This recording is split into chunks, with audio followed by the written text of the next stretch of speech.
हमारे दर्शक मुख्य रूप से भारत में बनने वाले उद्यमी हैं और मुझे लगता है कि हम सभी को आपसे बहुत कुछ सीखना है क्योंकि आपने ये कई बार कई अलग अलग क्षेत्रों में किया है। हाँ।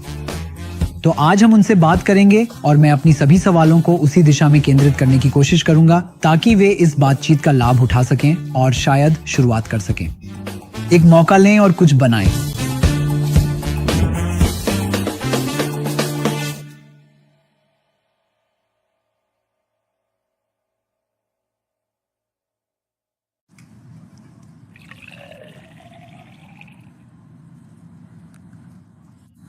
क्या आप कॉफी लेना चाहेंगे? बिल्कुल, क्यों नहीं। ठीक है। क्या क्या हम थोड़ी देर तक बात करने वाले हैं? मैं आशा हम करें। ठीक है, अच्छा, बिल्कुल। मेघना, क्या कॉफी के लिए कहूँ क्या? हम एक और कॉफी ले सकते हैं? कैपुचिनो शायद। ठीक है। क्या आप कॉफी पी रहे हैं? हिलो। हाँ हाँ हाँ, मेरे पास आमतौर पर सुबह में 1 कप होता है, आप जानते हैं। दिन में एक बार वाली बात है। हाँ, लगभग ऐसा ही।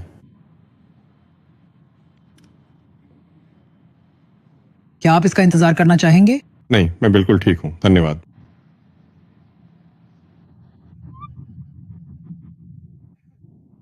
सबसे पहली बात जो मुझे कहनी है वो ये कि आप जितना मैंने सोचा था उससे कहीं ज्यादा बड़े और भारी भरकम मानसल हैं।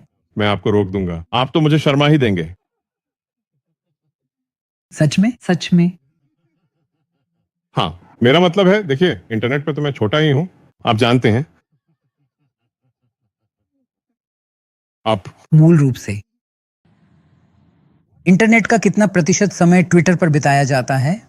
क्या इसका कोई आंकड़ा है या बस एक अनुमान? देखिए, हमारे पास लगभग 600 मिलियन मासिक उपयोगकर्ता हैं। हालांकि अगर दुनिया में कोई बड़ा घटना हो जाए तो यह संख्या अचानक बढ़ भी सकती है। यह संख्या बढ़कर मुझे नहीं पता 800 मिलियन या 1 अरब तक भी जा सकती है अगर दुनिया में कोई बड़ी घटना हो।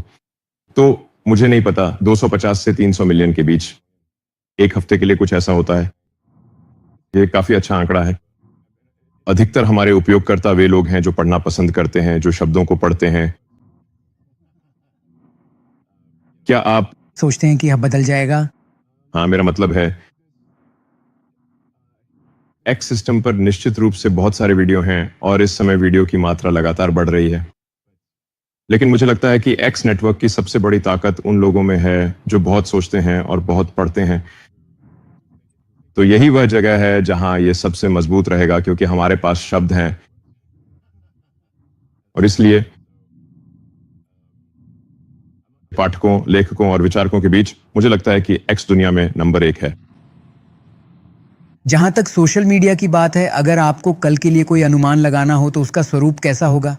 हाँ, कितना हिस्सा टेक्स्ट का होगा? कितना हिस्सा वीडियो का होगा?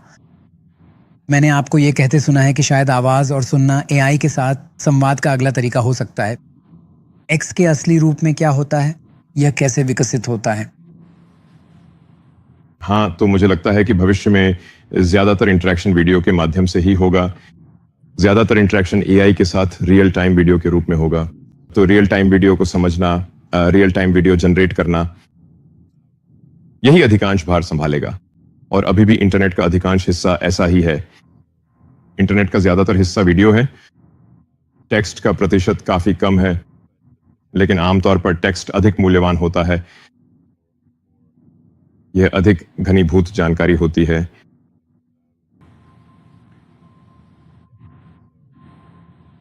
लेकिन अगर आप पूछें कि सबसे ज्यादा बिट्स किस में जनरेट होते हैं और कंप्यूट किस पर खर्च होता है, तो वह निश्चित रूप से वीडियो ही होगा। तो मैं पहले एक्स का शेयर होल्डर था, बहुत ही छोटा सा। मुझे तब पैसे मिले जब आपने ट्विटर खरीदा और आपने इसे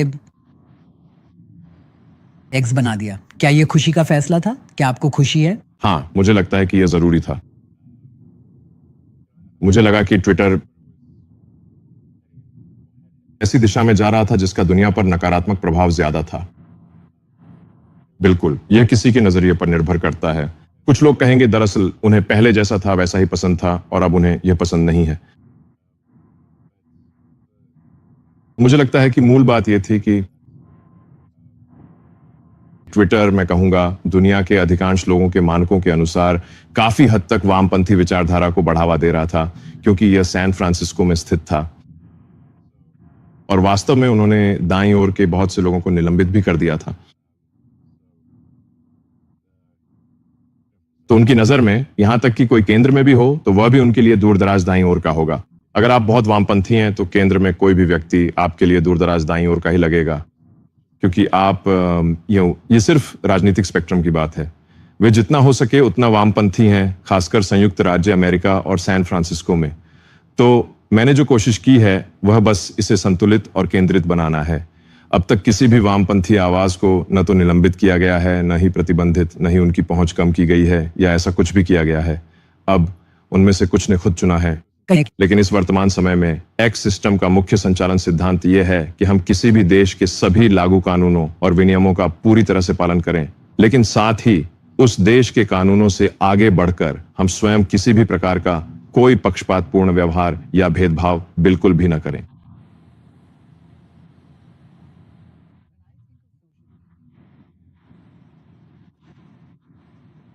जब मैं सोशल मीडिया के बारे में सोचता हूं एलन, तो मुझे लगता है कि डेटा भी यही दिखाता है कि मौजूदा दिग्गज प्लेटफॉर्म सबसे युवा दर्शकों के बीच अपनी पकड़ खो रहे हैं। यहां तक कि इंस्टाग्राम जैसे प्लेटफॉर्म भी, जो ट्विटर जैसे नहीं हैं, लेकिन सभी प्लेटफॉर्म्स में यही स्थिति है। अगर किसी को सोशल मीडिया को फिर से बनाना हो और जड़ से शुरू करना हो, तो आपके हिसाब से भविष्य की दुनिया के लिए क्या काम कर सकता है? देखिए, मेरा मतलब है मैं इसके बारे में इतना नहीं सोचता। सोशल मीडिया के बारे में सच कहूं तो मेरा मतलब है मैं बस इतना चाहता हूं कि कुछ ऐसा हो जहां एक एक्स के मामले में यह एक तरह का वैश्विक चौक है जहां लोग अपनी बात शब्दों, तस्वीरों, वीडियो के माध्यम से कह सकते हैं, जहां एक सुरक्षित मैसेजिंग सिस्टम है। हाल ही में हमने ऑडियो और वीडियो कॉल करने की सुविधा भी जोड़ी है। तो हम सच में इस पूरी दुनिया को एक सामूहिक चेतना और गहरी समझ में लाने की पूरी कोशिश कर रहे हैं। मुझे लगता है कि यह सिर्फ यह कहने से अलग है कि सबसे ज्यादा डोपामिन उत्पन्न करने वाली वीडियो स्ट्रीम कौन सी हो सकती है, जो कि आप जानते हैं, सच कहूं तो थोड़ा दिमागी सड़न भी हो सकता है। अगर आप सिर्फ ऐसी वीडियो देख रहे हैं जो एक के बाद एक डोपामिन हिट देती हैं, लेकिन उनमें कोई गहराई नहीं है, तो मुझे लगता है कि वे बहुत अच्छी नहीं है। ये समय बिताने का अच्छा तरीका नहीं है। लेकिन मुझे सच में लगता है कि यही वो चीज है जिसे बहुत से लोग देखना चाहेंगे। तो अगर आप कुल इंटरनेट उपयोग की बात करें तो ये शायद न्यूरोट्रांसमीटर उत्पन्न करने के लिए ही ऑप्टिमाइज करेगा।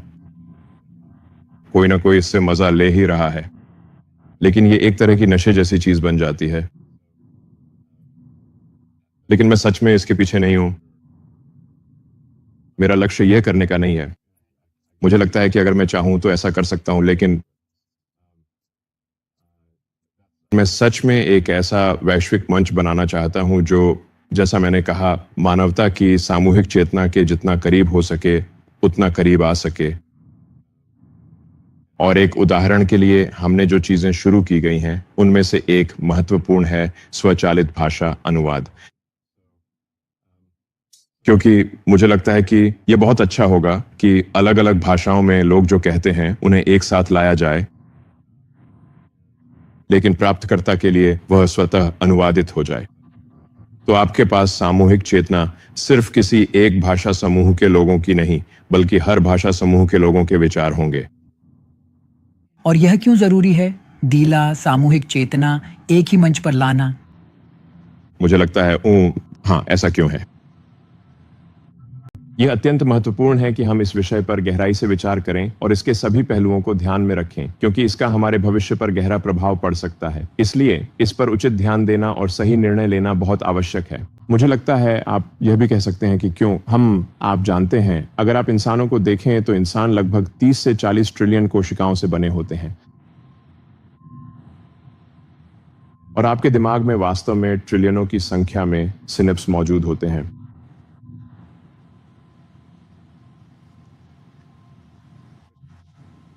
लेकिन इसका कारण मुझे लगता है बस इतना है कि हम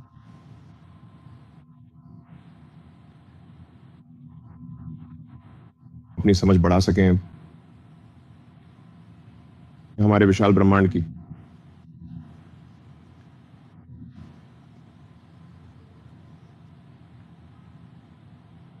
मुझे लगता है मेरे मन में यह सवाल था कि जीवन का अर्थ क्या है। आप जानते हैं, जैसे कि कुछ भी वास्तव में इतना अधिक महत्वपूर्ण क्यों है। आप जानते हैं हम यहां क्यों हैं? ब्रह्मांड की उत्पत्ति क्या है? अंत क्या है?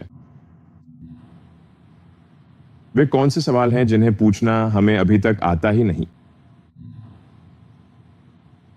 और शायद वे सवाल जिन्हें हम पूछना भी नहीं जानते वही सबसे महत्वपूर्ण है। तो मैं बस शायद ये समझने की कोशिश कर रहा हूं कि यहां क्या हो रहा है, इस वास्तविकता में क्या हो रहा है। क्या ये वास्तविकता है?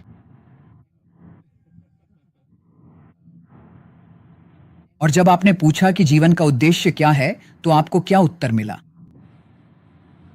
हाँ, तो मैं इस निष्कर्ष पर पहुंचा कि जो कि कुछ हद तक डगलस एडम्स की hitchhiker guide to the galaxy की सोच के समान है, जो कि उसने क्या किया? हाँ, आप जानते हैं, hitchhiker guide to the galaxy एक ऐसी किताब है जो हास्य के रूप में छुपी हुई दर्शन शास्त्र की किताब है। हाँ, और वहीं पर आप जानते हैं, पृथ्वी एक ऐसा कंप्यूटर निकलती है जो जीवन के अर्थ का उत्तर समझने और खोजने के लिए बनाई गई है। और फिर वह उत्तर 42 लेकर आता है, लेकिन उसके बाद जैसे 42 का मतलब क्या है, और पता चलता है कि असल में मुश्किल हिस्सा सवाल है, जवाब नहीं। और उसके लिए आपको एक बहुत बड़ा कंप्यूटर चाहिए, जो कि मूल रूप से डगलस एडम्स यही कह रहे थे कि हम सही तरीके से सवाल पूछना नहीं जानते। तो मुझे लगता है कि अगर हम चेतना के दायरे और पैमाने को बढ़ाएं, तो हम बेहतर तरीके से समझ सकते हैं कि ब्रह्मांड नामक उत्तर के बारे में कौन से सवाल पूछने चाहिए। क्या आप समाज की सामूहिक चेतना में विश्वास करते हैं? आप जानते हैं, हाल ही में मैं एक फिल्म देख रहा था जिसका नाम है ग्लैडिएटर, जिसमें रसेल क्रो हैं। हाँ, ग्लैडिएटर में रोम में जब लोग लड़ रहे होते हैं और भीड़ एक दूसरे को मारने पर तालियां बजा रही होती है, तो सामूहिक चेतना बहुत हद तक भीड़ जैसी होती है। इसमें अपने विचारों में कोई बारीकी नहीं होती। खैर, वह एक खास तरह की भीड़ है। मेरा मतलब है, वे वहां इसीलिए जाते हैं कि लोग एक दूसरे को मारते हुए देखें। आप जानते हैं, क्या आपको लगता है कि आज जिस समाज में हम रहते हैं वह बहुत अलग है? हम आम तौर पर इस समय आप जानते हैं, लोगों को एक दूसरे को मारते हुए देखने नहीं जाते। शायद उसका कोई अन्य प्रकार अंतर या रूपक है। खेल, मैं ये वास्तव में पूरी तरह से मानता हूं। तो लोग खेल करते हैं बिना, जहां टीमें एक दूसरे को हराने की कोशिश करती हैं, लेकिन शायद मौत के बिना। सही है। तो बस इंसान के विचारों पर वापस आते हैं। धन्यवाद। हम सभी एक छोटी सी कोशिका से शुरू हुए थे, लेकिन अब हम 30 ट्रिलियन से भी कहीं ज्यादा कोशिकाएं हैं जो मिलकर एक जटिल जीव का निर्माण करती हैं। और लेकिन मुझे लगता है कि ज्यादातर लोग ऐसा महसूस करेंगे कि वे एक ही शरीर हैं, जैसे आमतौर पर आपका दायां हाथ आपके बाएं हाथ से नहीं लड़ता। आप जानते हैं, यही एक तरह से सहयोग करने का मौका है। आपका दिमाग है, आप जानते हैं, सिर्फ अनगिनत न्यूरॉनों का एक समूह है। लेकिन ज्यादातर समय ऐसा नहीं लगता कि आपके दिमाग में, आप जानते हैं, 1 ट्रिलियन आवाजें हैं। उम्मीद है ऐसा नहीं है। तो इसमें स्पष्ट रूप से ऐसा और ज्यादा तब होता है जब आपके पास खरबों कोशिकाएं एक साथ मिलकर एक कोशिकीय समूह के रूप में काम करती हैं, बजाय इसके कि केवल एक कोशिका या कोई छोटा, आप जानते हैं, छोटा बहुकोशिकीय जीव। स्पष्ट रूप से कुछ अलग होता है। जैसे आप किसी बैक्टीरिया से बात नहीं कर सकते, आप जानते हैं, वो बहुत शांत होते हैं। वे बस इधर उधर हिलते डुलते रहते हैं, और उनकी दृष्टि से मुझे नहीं पता। मैं सोच रहा था एक अमीबा के नजरिए से जीवन कैसा होता होगा, आप जानते हैं। लेकिन मैं जानता हूं कि आप अमीबा से बात नहीं कर सकते, जैसे वे जवाब नहीं देते, लेकिन आप इंसानों से बात कर सकते हैं। तो जाहिर है इसमें कुछ गुणात्मक रूप से, बुनियादी रूप से अलग है। इंसानों के लिए, जब आपके पास बहुत सारी कोशिकाएं होती हैं और आप जानते हैं पर्याप्त बड़ा दिमाग होता है, अब आप इंसानों से बात कर सकते हैं और वे बातें कह सकते हैं, वे चीजें बना सकते हैं। लेकिन उदाहरण के लिए बैक्टीरिया कोई अंतरिक्ष यान नहीं बनाएंगे, लेकिन इंसान बना सकते हैं। तो मुझे लगता है कि जब इंसानों का एक समूह होता है तो वहां भी कुछ गुणात्मक रूप से अलग होता है। असल में यह कहना सुरक्षित है कि एक अकेला इंसान अंतरिक्ष यान नहीं बना सकता। मैं खुद से कभी अंतरिक्ष यान नहीं बना सकता, लेकिन इंसानों के समूह के साथ हम अंतरिक्ष यान बना सकते हैं। तो इसमें भी कुछ स्पष्ट रूप से गुणात्मक रूप से अलग है जब इंसानों का एक समूह होता है। असल में मेरे लिए सभी क्षेत्रों की विशेषज्ञता सीखना असंभव होगा। एक जीवन में इतनी भी समय नहीं होगी कि मैं सब कुछ सीख सकूं इससे पहले कि मैं मर जाऊं। तो सच में रॉकेट बनाने के लिए इंसानों का एक समूह होना अनिवार्य है। फिर मुझे लगता है कि शायद कुछ और स्केलिंग होती है। गुणात्मक स्केलिंग की चीजें होती हैं जब आपके पास इंसानों के समूह होते हैं।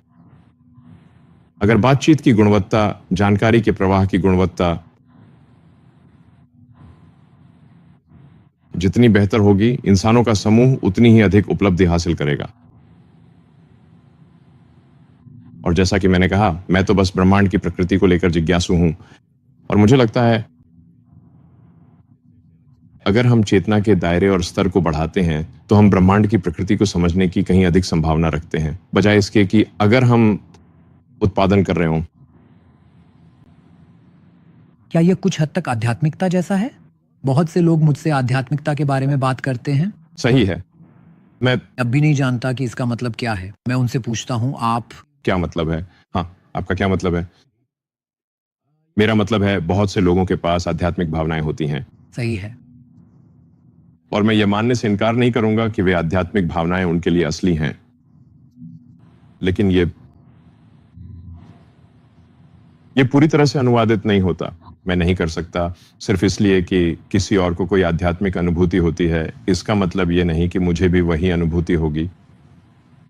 तो आप जानते हैं, मैं आमतौर पर भौतिकी की ओर झुका रहता हूं। मतलब अगर किसी चीज में पूर्वानुमान लगाने की क्षमता है तो मैं उस पर ज्यादा ध्यान दूंगा, बजाय इसके कि उसमें पूर्वानुमान लगाने की क्षमता ना हो। सही है। तो ऐसा है कि जानते हैं, भौतिकी, मैं कहूं, चीज का अध्ययन है जिसमें पूर्वानुमान लगाने की क्षमता है। काफी अच्छा परिभाषा है। मेरा मुख्य काम एलन मेरा एक स्टॉक ब्रोकर और स्टॉक निवेशक के रूप में है। ठीक है। यहाँ कोई पूर्वानुमान नहीं, कोई नहीं जानता कि कल क्या होगा। ठीक है, लेकिन मुझे लगता है कि आप आमतौर पर कह सकते हैं, आप जानते हैं कि अगर यह किसी कंपनी के लिए दीर्घकालिक है तो आप कह सकते हैं, क्या आपको उस कंपनी के उत्पाद या सेवाएं पसंद हैं? और क्या यह संभावना है कि क्या आपको उस उत्पाद की योजना पसंद है? ऐसा लगता है कि वे बेहतरीन उत्पाद बनाते हैं और भविष्य में भी बेहतरीन उत्पाद बनाने की संभावना है। अगर ऐसा है तो मैं कहूंगा कि शायद वह कंपनी निवेश के लिए अच्छी है। और मुझे लगता है कि आपको टीम पर भी विश्वास करना चाहिए। तो अगर आप सोचते हैं कि हाँ, यह एक प्रतिभाशाली और मेहनती टीम है, वे आज अच्छे उत्पाद बनाते हैं और भविष्य में भी चीजें बनाने के लिए प्रेरित लगते हैं, तो मैं कहूंगा कि यह निवेश के लिए एक अच्छी कंपनी है। बिल्कुल सही बात है। हाँ, अब ये रोजाना होने वाले उतार चढ़ाव को नहीं सुलझाएगा, जो होते रहते हैं और कभी-कभी काफी ज्यादा भी हो सकते हैं। लेकिन समय के साथ शेयरों में निवेश करने का यही सही तरीका है, क्योंकि एक कंपनी बस लोगों का एक समूह है जो उत्पाद और सेवाएं बनाने के लिए इकट्ठा हुआ है। तो आपको यह सोचना होगा कि वे उत्पाद और सेवाएं कितनी अच्छी हैं। क्या वे भविष्य में और बेहतर होने की संभावना रखते हैं? अगर ऐसा है तो आपको उस कंपनी के शेयर खरीदने चाहिए और फिर रोजाना के उतार चढ़ाव की ज्यादा चिंता ना करें। बिल्कुल। इस समय आपको सबसे ज्यादा उत्साहित किस बात ने किया है, एलन? आप जो कुछ भी बना रहे हैं उसके संदर्भ में आप बहुत कुछ कर रहे हैं। तो मुझे पहले यह स्पष्ट और संदर्भित करने दीजिए कि यह कौन देख रहा है। हमारे दर्शक मुख्य रूप से भारत के महत्वाकांक्षी उद्यमी हैं। वाकई बहुत महत्वाकांक्षी, बहुत भूखे हैं, जोखिम उठाना चाहते हैं और कुछ बनाना चाहते हैं। और मुझे लगता है कि हम सभी को आपसे बहुत कुछ सीखना है, क्योंकि आपने ये कई बार कई अलग अलग क्षेत्रों में किया है। तो हम उनसे बात करेंगे। आज हम उनसे बात करेंगे और मैं अपनी सभी सवालों को उसी दिशा में केंद्रित करने की कोशिश करूंगा ताकि वे इस बातचीत का लाभ उठा सकें और शायद कोई मौका लेकर कुछ बना सकें। ठीक है, जरूर। मुझे लगता है कि सबसे महत्वपूर्ण काम यह है कि उपयोगी उत्पाद और सेवाएं बनाएं। हाँ, ये बिल्कुल सही है। आप जो भी उत्पाद और सेवाएं बना रहे हैं, उनमें से आज कौन सा आपको सबसे ज्यादा उत्साहित करता है? मुझे लगता है कि वास्तव में स्पेसएक्स, टेस्ला और XAI के बीच धीरे धीरे एक मेल हो रहा है, क्योंकि अगर भविष्य सौर ऊर्जा से चलने वाले AI सैटेलाइट्स का है, जो कि होना भी चाहिए, तो सूर्य की ऊर्जा का एक महत्वपूर्ण हिस्सा प्राप्त करने के लिए आपको गहरे अंतरिक्ष में सौर ऊर्जा से चलने वाले AI सैटेलाइट्स की ओर बढ़ना होगा, जो कि कहीं ना कहीं टेस्ला की विशेषज्ञता और स्पेसएक्स की विशेषज्ञता का संगम है, और AI के क्षेत्र में XAI की भूमिका है। तो ऐसा लगता है कि समय के साथ वहां कुछ हद तक एक मेल हो रहा है, लेकिन सभी कंपनियां शानदार काम कर रही हैं। मैं टीमों पर बहुत गर्व करता हूं, वे बेहतरीन काम करती हैं। तो आप जानते हैं, हम टेस्ला के साथ ऑटोनोमस ड्राइविंग में शानदार प्रगति कर रहे हैं। मुझे नहीं पता कि आपने सेल्फ ड्राइविंग आजमाई है या नहीं। क्या आपने इसे आजमाया है? मैंने इसे वेमो में आजमाया है, टेस्ला में नहीं। हाँ, इसे आजमाना चाहिए। हमारे पास वास्तव में यहाँ ऑस्टिन में यह सुविधा है। हाँ, मैं जरूर इसे आजमाना चाहूंगा। इसे आजमाना ठीक। आप सचमुच बस टेस्ला ऐप डाउनलोड कर सकते हैं। हाँ, और मुझे लगता है कि ये किसी के लिए भी खुला है। इसे जरूर आजमाएं। मेरा मतलब है, आप जानते हैं ये कैसे चलता है। लेकिन हमने इलेक्ट्रिक वाहनों, बैटरी पैक्स वगैरह के साथ काफी प्रगति की है, और यह सेल्फ ड्राइविंग के साथ भी बहुत हद तक लागू होता है। तो मूल रूप से यह असली दुनिया की AI है। मैं कहूंगा कि टेस्ला असली दुनिया की AI में विश्व की अग्रणी कंपनी है। और फिर हम इस रोबोट ऑप्टिमस का निर्माण करने जा रहे हैं, जिसकी उत्पादन प्रक्रिया उम्मीद है कि अगले साल कहीं बड़े पैमाने पर शुरू होगी। और मुझे लगता है कि ये काफी शानदार होने वाला है। मुझे लगता है कि हर कोई अपना खुद का पर्सनल C3PO या R2D2 चाहेगा। आप जानते हैं, एक मददगार रोबोट, ये वाकई बहुत अच्छा होगा। और फिर स्पेसएक्स स्टारलिंक प्रोग्राम के साथ शानदार काम कर रहा है। आप जानते हैं, पूरी दुनिया में कम लागत विश्वसनीय इंटरनेट उपलब्ध करा रहा है। उम्मीद है कि हम भारत में भी संचालन करना पसंद करेंगे। ये बहुत अच्छा होगा। हम अब स्टारलिंक के साथ 150 अलग अलग देशों में संचालन कर रहे हैं। क्या आप मुझे स्टारलिंक के बारे में और ये तकनीक कैसे काम करती है, इसके बारे में थोड़ा बता सकते हैं? क्योंकि जिनसे मैं बात कर रहा था, मुझे नहीं पता कि आप इस कंपनी नेटा को जानते हैं या नहीं, जो सैन फ्रांसिस्को से है। वे नेटवर्क इंजीनियरों को बदलने की कोशिश कर रहे हैं। तो वह मुझे बता रहे थे कि घनी आबादी वाले क्षेत्रों में स्टारलिंक अलग तरह से काम करता है, जैसा कि कम आबादी वाले स्थानों में होता है। क्या आप समझा सकते हैं कि ये कैसे काम करता है? हाँ, तो स्टारलिंक में लो अर्थ ऑर्बिट में कई हजार सैटेलाइट्स हैं, और वे ध्वनि की गति से लगभग 25 गुना तेज गति से घूम रहे हैं। ये आप जानते हैं, ये पृथ्वी के चारों ओर बहुत तेजी से घूम रहे हैं मूल रूप से, और वे लगभग 550 किलोमीटर की ऊंचाई पर हैं, जो आमतौर पर लो अर्थ ऑर्बिट मानी जाती है। क्योंकि वे लो अर्थ ऑर्बिट में हैं, इसलिए लेटेंसी कम होती है, क्योंकि दूरी जियोस्टेशनरी सैटेलाइट 36,000 किलोमीटर की तुलना में इतनी ज्यादा नहीं है। तो आपके पास है हजारों की संख्या में मौजूद सैटेलाइट्स, जो पूरी दुनिया में बिना किसी रुकावट के कम लेटेंसी और हाई स्पीड इंटरनेट सेवाएं प्रदान कर रहे हैं, और वे आपस में भी जुड़े हुए हैं। सैटेलाइट्स के बीच लेजर लिंक होते हैं, जिससे ये एक तरह का लेजर मेश बन जाता है। मान लीजिए अगर केबल्स, जैसे फाइबर केबल्स, क्षतिग्रस्त हो जाएं या कट जाएं, तो सैटेलाइट्स आपस में एक दूसरे से संपर्क कर सकते हैं। यह कनेक्टिविटी प्रदान कर सकते हैं, भले ही केबल्स कट जाएं। केबल्स काट दी जाती हैं। तो उदाहरण के लिए, जब कुछ महीने पहले रेड सी की केबल्स काट दी गई थीं, तब भी सैटेलाइट यानी स्टारलिंक सैटेलाइट नेटवर्क बिना किसी रुकावट के काम करता रहा। तो यह विशेष रूप से आपदा प्रभावित क्षेत्रों के लिए बहुत मददगार है। लेकिन अगर किसी क्षेत्र में किसी प्रकार की प्राकृतिक आपदा, जैसे बाढ़, आग या भूकंप आ जाए, तो उससे जमीन पर बनी इंफ्रास्ट्रक्चर को नुकसान पहुंचता है, लेकिन स्टारलिंक सैटेलाइट्स फिर भी काम करते रहते हैं। तो और आमतौर पर जब भी कहीं कोई प्राकृतिक आपदा आती है, हम हमेशा लोगों को मुफ्त स्टारलिंक इंटरनेट कनेक्टिविटी प्रदान करते हैं। आप जानते हैं, हम शुल्क नहीं लेना चाहते, हम किसी दुखद स्थिति का फायदा नहीं उठाते। तो हमेशा आप जानते हैं, अगर कोई प्राकृतिक आपदा है तो हम कहते हैं ठीक है, प्राकृतिक आपदा के दौरान ये मुफ्त है। हम ऐसा नहीं करना चाहते कि किसी की मदद की कोशिश के समय कोई पेवॉल लगा दें, वो गलत होगा। तो ये एक बहुत ही मजबूत प्रणाली है। ये जमीनी प्रणालियों के पूरक के रूप में काम करता है, क्योंकि सैटेलाइट बीम कम आबादी वाले क्षेत्रों में सबसे अच्छा काम करती है। क्योंकि आपके पास एक सैटेलाइट बीम है जो काफी बड़ी होती है और हर बीम में उपयोगकर्ताओं की एक निश्चित संख्या होती है। इसलिए यह जमीनी आधारित सेलुलर प्रणालियों के लिए बहुत पूरक होता है, क्योंकि वे शहरों में बहुत अच्छे होते हैं, क्योंकि आपके पास ये सेल टावर होते हैं जो लगभग 1 किलोमीटर की दूरी पर होते हैं। लेकिन ग्रामीण इलाकों में सेल टावर आमतौर पर अक्षम होते हैं। तो ग्रामीण क्षेत्रों में ही आपको सबसे खराब और अविश्वसनीय इंटरनेट मिलता है, क्योंकि सभी फाइबर ऑप्टिक केबल बिछाना या उच्च बैंडविड्थ वाले सेलुलर टावर लगाना बहुत महंगा और मुश्किल होता है। स्टारलिंक मौजूदा टेलीकॉम कंपनियों के लिए एक बहुत ही महत्वपूर्ण और पूरक समाधान है। यह मूल रूप से उन लोगों की सेवा करता है जिन्हें सबसे कम सेवा मिलती है, जो मुझे अच्छा लगता है। क्या ये कल बदल जाएगा? आज जैसा कि आपने समझाया, बीम काफी चौड़ा है और ये शायद ऊंची इमारतों वाले घनी आबादी वाले क्षेत्र में काम नहीं कर सकता। लेकिन क्या यह बदल सकता है और क्या कल यह वास्तव में प्रभावी हो सकता है?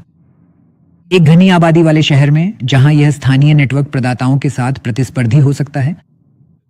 यह दुर्भाग्यपूर्ण है। भौतिकी इसकी अनुमति नहीं देती। तो हम बहुत ही ज्यादा दूर हैं। तो 550 किलोमीटर की ऊंचाई पर भले ही हम इसे कम करने की कोशिश करें, जो कि लगभग सबसे कम 350 किलोमीटर तक जा सकते हैं, तब भी यह बहुत दूर है। आप इसे एक टॉर्च की तरह सोच सकते हैं, जिसमें आप जानते हैं उस टॉर्च की एक शंकु जैसी रोशनी होती है, और वह शंकु आज 550 किलोमीटर की दूरी पर आ रही है। भविष्य में हम इसे 350 किलोमीटर तक लाने की कोशिश कर रहे हैं, लेकिन हम उस चीज से मुकाबला नहीं कर सकते जो केवल 1 किलोमीटर दूर है। सेल टावर के मामले में भौतिकी हमारे पक्ष में नहीं है।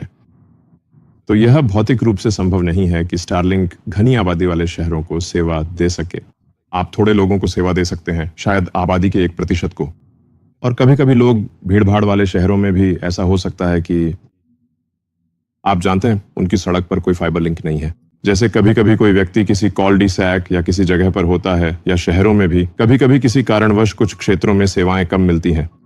और इसलिए जैसा कि मैंने कहा, सोलिंक घनी आबादी वाले शहर के शायद 1% या 2% लोगों को ही सेवा दे सकता है। लेकिन ये, जैसा कि मैंने कहा, ग्रामीण इलाकों में जहां इंटरनेट कनेक्शन बहुत खराब है, वहां कहीं अधिक प्रभावी हो सकता है। और अक्सर लोगों के पास या तो कभी कभी इंटरनेट की कोई सुविधा नहीं होती, या वह बेहद महंगी होती है, या उसकी गुणवत्ता बहुत अच्छी नहीं होती। अगर मैं आपसे अनुमान लगाने को कहूं एलन, तो क्या आपको लगता है कि भारत भी चीन की तरह शहरीकरण के रास्ते पर जाएगा, जहां अधिक लोग ग्रामीण अर्थव्यवस्था से शहरी केंद्रों की ओर जाएंगे? या आपको लगता है? खैर, मुझे लगता है कि इसका कुछ हिस्सा तो पहले ही हो चुका है ना? मेरा मतलब, मैं भी आपसे कुछ सवाल पूछने के लिए उत्सुक हूं। क्या यही प्रवृत्ति है, या भारत में यह प्रवृत्ति नहीं है? ये काफी हद तक यही प्रवृत्ति है। मुझे लगता है कि कोविड के दौरान इसमें थोड़ा बदलाव आया, जब शहरीकरण की गति धीमी हो गई थी और वह स्वाभाविक नहीं था, वह बहुत कृत्रिम रूप से उत्पन्न हुआ था। लेकिन एक सवाल जरूर उठता है कि अगर एआई के साथ हमारी उत्पादकता काफी बढ़ जाए, और मैंने आपको यूबीआई की जगह यूएचआई के बारे में बोलते हुए सुना है, तो यह एक महत्वपूर्ण बदलाव होगा। हाँ, मुझे लगता है कि यह सार्वभौमिक उच्च आय होगी। ऐसी दुनिया में मैं सोचता हूँ कि क्या ज्यादा लोग उन शहरों में रहना चाहेंगे जो हमेशा अधिक प्रदूषित रहेगा और वह जीवन शैली की गुणवत्ता नहीं देगा जो एक ग्रामीण वातावरण दे सकता है। खैर, मुझे लगता है कि यह कुछ लोगों पर निर्भर करता है। कुछ लोग बहुत सारे लोगों के बीच रहना पसंद करते हैं और कुछ नहीं। ये शायद व्यक्तिगत पसंद का मामला होगा, लेकिन मुझे लगता है कि भविष्य में ऐसा नहीं होगा। मेरा अनुमान है कि भविष्य में नौकरी के लिए शहर में रहना जरूरी नहीं होगा, क्योंकि मेरा मानना है कि भविष्य में काम करना वैकल्पिक हो जाएगा। सही है। हम ऐसा देख रहे हैं कि भारत में नहीं लेकिन पश्चिम के कुछ हिस्सों में 6 दिन से 5 दिन, फिर 4 दिन और अब 3 दिन की ओर बढ़ रहे हैं। मैं नहीं। मुझे लगता है यूरोपीय लोग। हाँ हाँ हाँ, मेरा मतलब है, अगर आप एक स्टार्टअप को सफल बनाना चाहते हैं या आप किसी कंपनी को बहुत मुश्किल काम करवाना चाहते हैं, ऐसी चीजों के लिए आपको वाकई में कड़ी मेहनत करनी पड़ती है। मुझे लगता है कि सही है। यही तरीका है। और अगर हम 5 से 4 फिर 3 दिन की ओर बढ़ें तो आपको क्या लगता है कि जब लोग हफ्ते का आधा ही काम करेंगे तो समाज कैसे बदलेगा? बाकी आधे समय में वे क्या करेंगे? मुझे लगता है कि असल में ऐसा होगा कि लोगों को बिल्कुल भी काम करने की जरूरत नहीं पड़ेगी, और ये भविष्य में बहुत दूर की बात भी नहीं है। शायद केवल मैं कहूंगा 20 साल से भी कम समय में। मेरा अनुमान है कि 20 साल से भी कम समय में काम करना एक विकल्प बन जाएगा। काम करना पूरी तरह से वैकल्पिक होगा, जैसे कोई शौक हो, लगभग वैसा ही। और ऐसा बढ़ती उत्पादकता की वजह से होगा, यानी लोगों को काम करने की जरूरत नहीं पड़ेगी। उन्हें जरूरत नहीं पड़ेगी। देखिए, जाहिर है लोग 20 साल बाद इस वीडियो को चला सकते हैं और कह सकते हैं, देखो एलन ने यह हास्यास्पद भविष्यवाणी की थी और यह सच नहीं निकली। लेकिन मुझे लगता है कि यह सच साबित होगी कि 20 साल से भी कम समय में, बल्कि शायद सिर्फ 10 या 15 साल में ही एआई और रोबोटिक्स में हुई अविश्वसनीय प्रगति हमें उस महत्वपूर्ण मुकाम तक ले आएगी जहां काम करना एक व्यक्तिगत विकल्प बन जाएगा। एक ऐसा विकल्प जो हमारे जीवन को पूरी तरह से बदल देगा। ठीक उसी तरह जैसे आप अपने बगीचे में खुद सब्जियां उगा सकते हैं या फिर आप दुकान से सब्जियां खरीद सकते हैं। आप जानते हैं, अपनी खुद की सब्जियां उगाना कहीं ज्यादा मुश्किल है, लेकिन आप जानते हैं कुछ लोगों को अपनी सब्जियां उगाना पसंद है, जो कि ठीक है। लेकिन मेरी भविष्यवाणी है कि यह उस तरह से वैकल्पिक होगा। अगर कोई यह तर्क दे कि इंसान स्वाभाविक रूप से प्रतिस्पर्धी हैं और सब कुछ सापेक्ष है, शिकारियों के समय से ही कोई न कोई अल्फा शिकारी या सबसे बड़ा किसान बनना चाहता था। अगर सभी को सार्वभौमिक उच्च आय मिल जाए और सबके पास पर्याप्त हो, तो फिर आप किस चीज के लिए प्रतिस्पर्धा करेंगे? ये सापेक्ष ही होगा, है ना? जैसे अगर हम सबके पास पर्याप्त हो तो भी पर्याप्त कभी पर्याप्त नहीं होता। हाँ, मुझे लगता है कि मैं पूरी तरह से निश्चित नहीं हूं, क्योंकि हम सच में उस सिंगुलैरिटी की ओर बढ़ रहे हैं, जैसा कि इसे कहा जाता है, जिसमें वे कभी-कभी एआई की तुलना एक ब्लैक होल से करते हैं, एक सिंगुलैरिटी की तरह। आप नहीं जानते कि इवेंट होराइजन के बाद क्या होता है। इसका मतलब ये नहीं है कि कुछ बुरा ही होगा, इसका बस यही मतलब है कि आप नहीं जानते कि आगे क्या होगा। मुझे पूरा विश्वास है कि अगर एआई और रोबोटिक्स इसी तरह तेजी से आगे बढ़ते रहे जैसा कि वे बढ़ रहे हैं, तो काम करना वैकल्पिक हो जाएगा और लोगों को वे सभी वस्तुएं और सेवाएं मिलेंगी जो वे चाहेंगे। अगर आप किसी चीज की कल्पना कर सकते हैं तो आप उसे हासिल कर सकते हैं, लेकिन फिर एक निश्चित बिंदु पर एआई उन सभी चीजों में संतृप्ति पालेगा जिनकी इंसान कल्पना कर सकते हैं, और फिर उस बिंदु पर यह स्थिति बन जाती है जहां एआई चीजें कर रहा है और रोबोटिक्स अब एआई और रोबोटिक्स के लिए ही चीजें कर रहे हैं, क्योंकि इंसानों को खुश करने के लिए करने को अब कुछ बचा ही नहीं है, क्योंकि इसकी एक सीमा है। जैसे आप कह सकते हैं, लोग केवल एक निश्चित मात्रा में ही खाना खा सकते हैं। लेकिन मुझे लगता है कि अगर आप किसी चीज की कल्पना कर सकते हैं तो आप उसे पा सकते हैं। यही भविष्य होगा। आप जानते हैं, ऑस्ट्रियन स्कूल ऑफ इकोनॉमिक्स, अगर आप समय में पीछे जाएं, एडम स्मिथ से हटकर वे हर चीज की सीमांत उपयोगिता के बारे में बात करते हैं। किसी चीज का एक होना मूल्यवान है, वही चीज 2 होने पर उसका मूल्य कम हो जाता है और वही चीज 10 होने पर उसका कोई मूल्य नहीं रह जाता। हाँ, तो अगर हम वो सब कुछ पा सकते जो हम चाहते हैं, जैसे 10 मार्शमैलो, मेरा मतलब है कौन चाहता है इतने?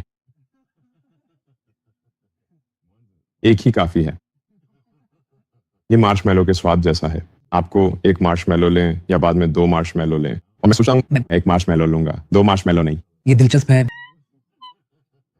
आप क्या चुनेंगे? एक मार्शमैलो ही काफी है। मैं हमेशा मार्शमैलो को लेकर सवाल करता हूँ कि ये सबसे अच्छा नहीं है। तुम जानते हो सबसे बेहतरीन कैंडी नहीं है, समझे ना। मुझे मार्शमैलो की कोई खास चाहत नहीं है। मैं मुझे लगता है तुम सबसे अच्छे हो। कौन करता है? तुम मार्शमैलो एक्सपेरिमेंट के सबसे अच्छे उदाहरण हो, मुझे लगता है। शायद ऐसा ही है। मेरा मतलब है मूलतः विलंबित संतुष्टि की तरह।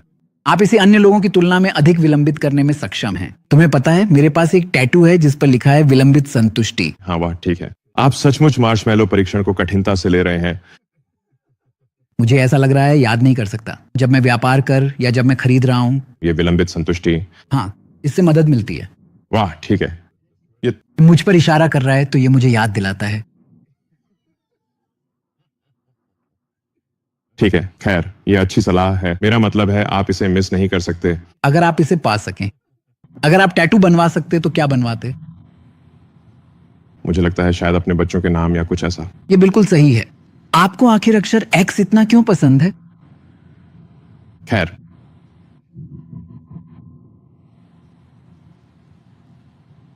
मेरा मतलब है, हाँ ये सच में अच्छा सवाल है।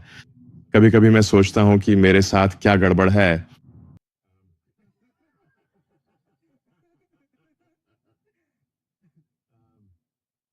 तो मेरा मतलब है ये शुरू हुआ था जहां मुझे लगता है तो बहुत पहले प्राचीन समय में 99 प्री कैम्ब्रियन युग में जब केवल स्पंज थे, तब केवल 3 एक अक्षरी डोमेन नाम थे और मुझे लगता है वे एक्स, क्यू और जी थे। और मैं ऐसा था, ठीक है मैं इसे बनाना चाहता हूं ऐसी जगह जहां ये वित्तीय चौराहा हो या जैसे वित्तीय एक्सचेंज हो। मूल रूप से यह पैसे को सूचना सिद्धांत के दृष्टिकोण से हल करने की बात है, जहां वर्तमान बैंकिंग प्रणाली बहुत सारे विषम डेटाबेस का एक समूह है जिसमें बैच प्रोसेसिंग होती है और जो सुरक्षित नहीं है। और अगर हम एक ऐसा, ये एक तरह का एकल डेटाबेस है जो रियल टाइम और सुरक्षित हो। सूचना सिद्धांत के दृष्टिकोण से यह बड़ी संख्या में विषम डेटाबेसों की तुलना में अधिक कुशल होगा जो बहुत धीमी गति से तथा सुरक्षित रूप से बैच प्रक्रिया करते हैं। तो यह बहुत पहले का एक प्रारंभिक एक्सकॉम था जो बाद में वास्तव में एक बहुत ही सफल पेपाल बन गया और तब और इसे ईबे द्वारा अधिग्रहित कर लिया गया। और फिर ईबे से किसी ने संपर्क किया और कहा क्या आप डोमेन नाम वापस खरीदना चाहते हैं, और मैंने कहा हाँ। और इस तरह मेरे पास काफी समय तक वह डोमेन नाम रहा। और फिर मैंने यह सोचा शायद ट्विटर को खरीदने का यह एक बहुत ही अच्छा अवसर था जो कि एक्सकॉम की मूल योजना को फिर से आजमाने का एक मौका भी हो सकता है, जिसका मुख्य उद्देश्य था वित्तीय लेन देन का एक क्लियरिंग हाउस बनाना। मूल रूप से इसे एक अधिक कुशल मनी डाटाबेस बनाने के रूप में देखा जा सकता है। इसी तरह सोच सकते हैं, पैसा वास्तव में श्रम आवंटन के लिए एक सूचना प्रणाली है। लोग कभी कभी सोचते हैं कि पैसा अपने आप में शक्ति है, लेकिन वास्तव में ऐसा नहीं है। अगर आवंटित करने के लिए कोई श्रम ही नहीं है तो इसका कोई अर्थ नहीं रह जाता।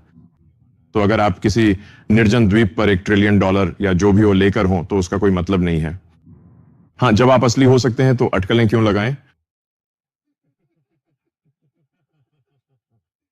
मैं बस यही उम्मीद करता हूं कि मैं कभी निर्जन द्वीप पर न फंस जाऊं। आप जानते हैं, यह मेरे लिए ज्यादा उपयोगी नहीं होगा,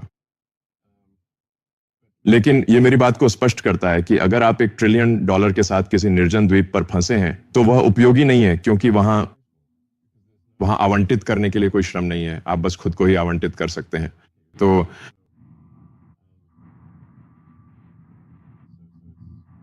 खैर, यह कहने का एक बहुत ही विस्तृत और लंबा तरीका है कि मैं बस धीरे धीरे और सावधानी पूर्वक उस मौलिक विचार पर लौट रहा हूं जो मैंने वास्तव में 25 साल पहले बहुत गहराई से सोचा था और जिस पर मैंने काफी मनन किया था कि एक कहीं अधिक कुशल और प्रभावी पैसे का डेटाबेस बनाया जाए। और अगर वह सफल होता है तो लोग इसका इस्तेमाल करेंगे, अगर यह सफल नहीं होता है तो वे इसका इस्तेमाल नहीं करेंगे। और फिर मुझे ये विचार भी पसंद है कि एक एकीकृत ऐप या वेबसाइट या जो भी हो जहां आप जो चाहें कर सकते हैं।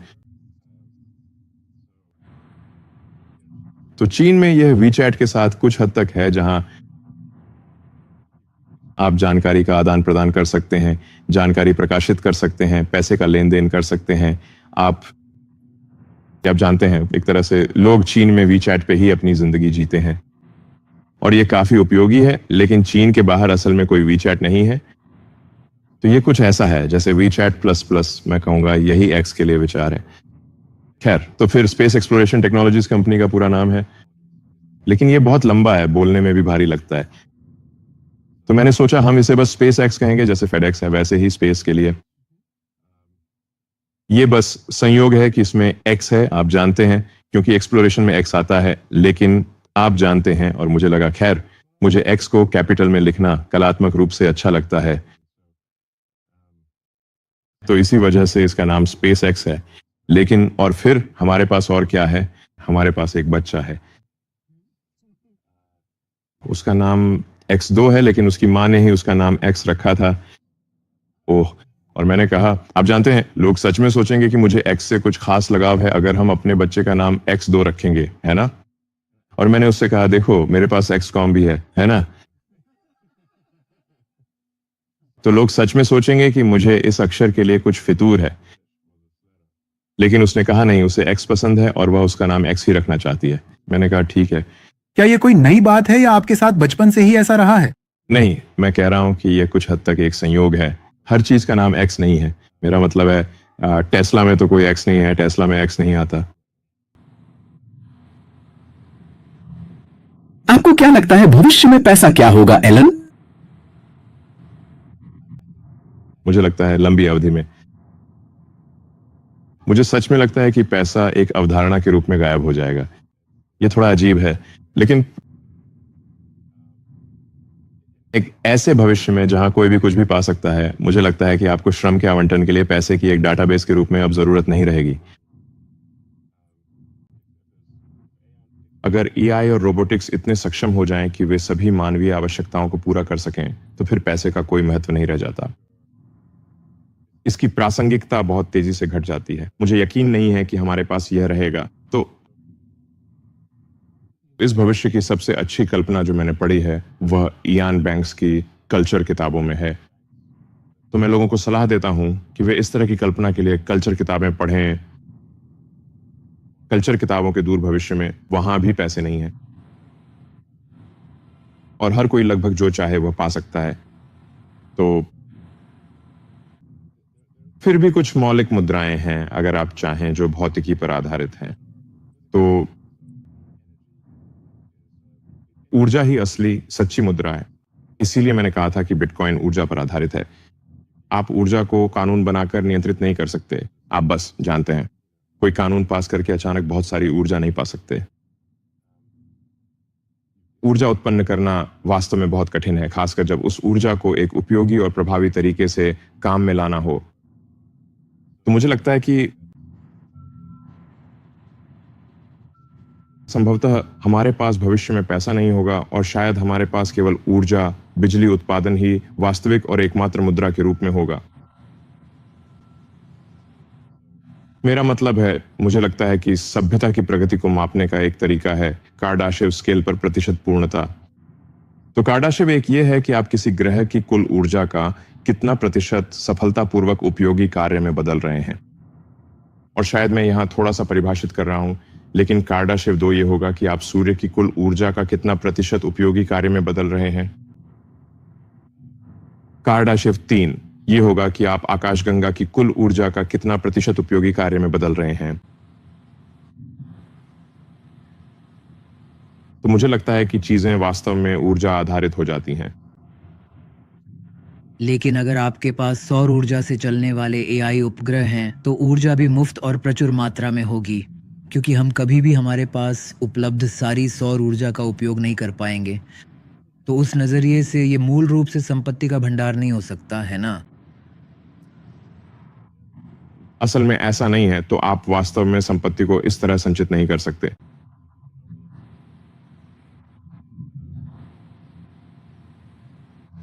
आप वर्तमान में एक डेटाबेस में संख्याएं ही जमा कर सकते हैं जो आपको यह अनुमति देता है कि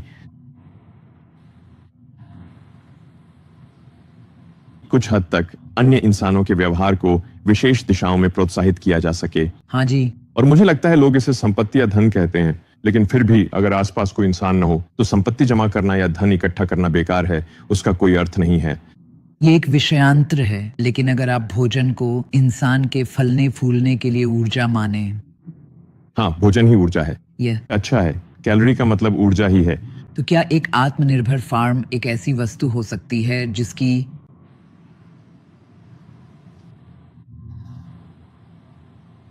मुझे नहीं पता इसका क्या मतलब है, लेकिन आप जानते हैं ऐसा है कि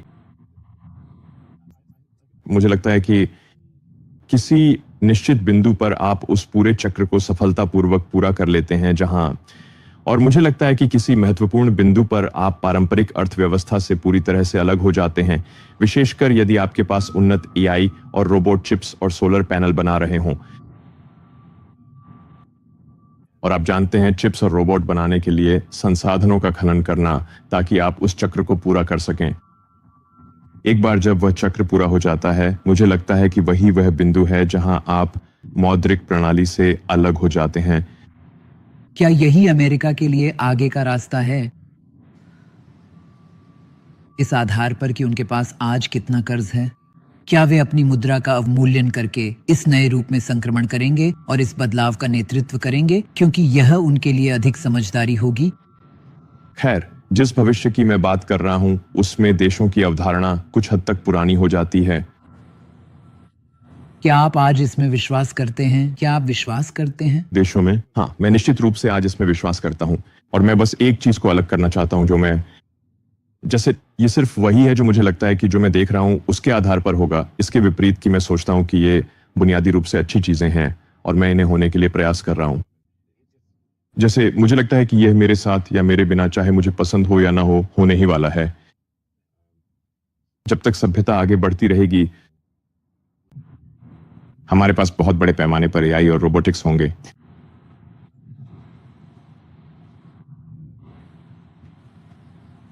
मुझे लगता है कि यही एकमात्र चीज है जो अमेरिका की समस्या का समाधान कर सकती है, कर्ज संकट। क्योंकि फिलहाल अमेरिका का कर्ज बेहद ज्यादा है और कर्ज पर ब्याज भुगतान अमेरिका के पूरे सैन्य बजट से भी अधिक है। सिर्फ ब्याज भुगतान ही। कम से कम निकट भविष्य में यह बढ़ता ही रहेगा। तो मुझे लगता है कि वास्तव में कर्ज की स्थिति का समाधान करने वाली एकमात्र चीज जेहान रोबोटिक्स है, लेकिन यह उससे कहीं अधिक होगा।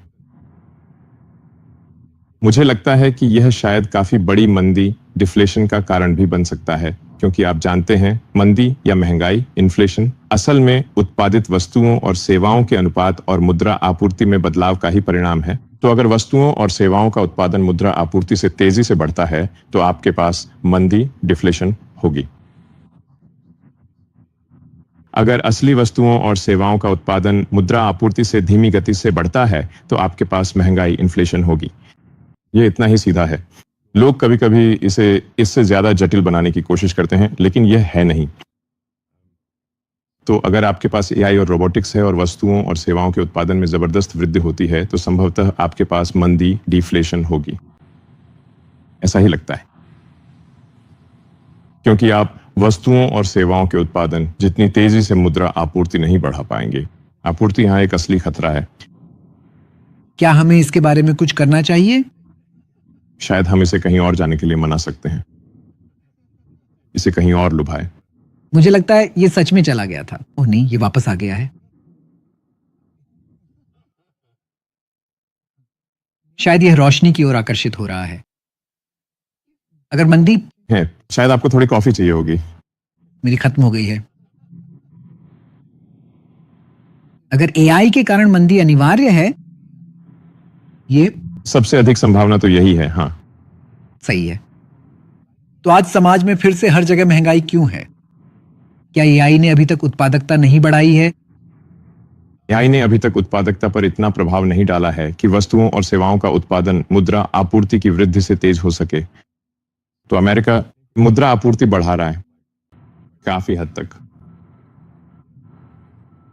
घाटे जो लगभग $2 ट्रिलियन के स्तर पर हैं। तो आपको यह सुनिश्चित करना होगा कि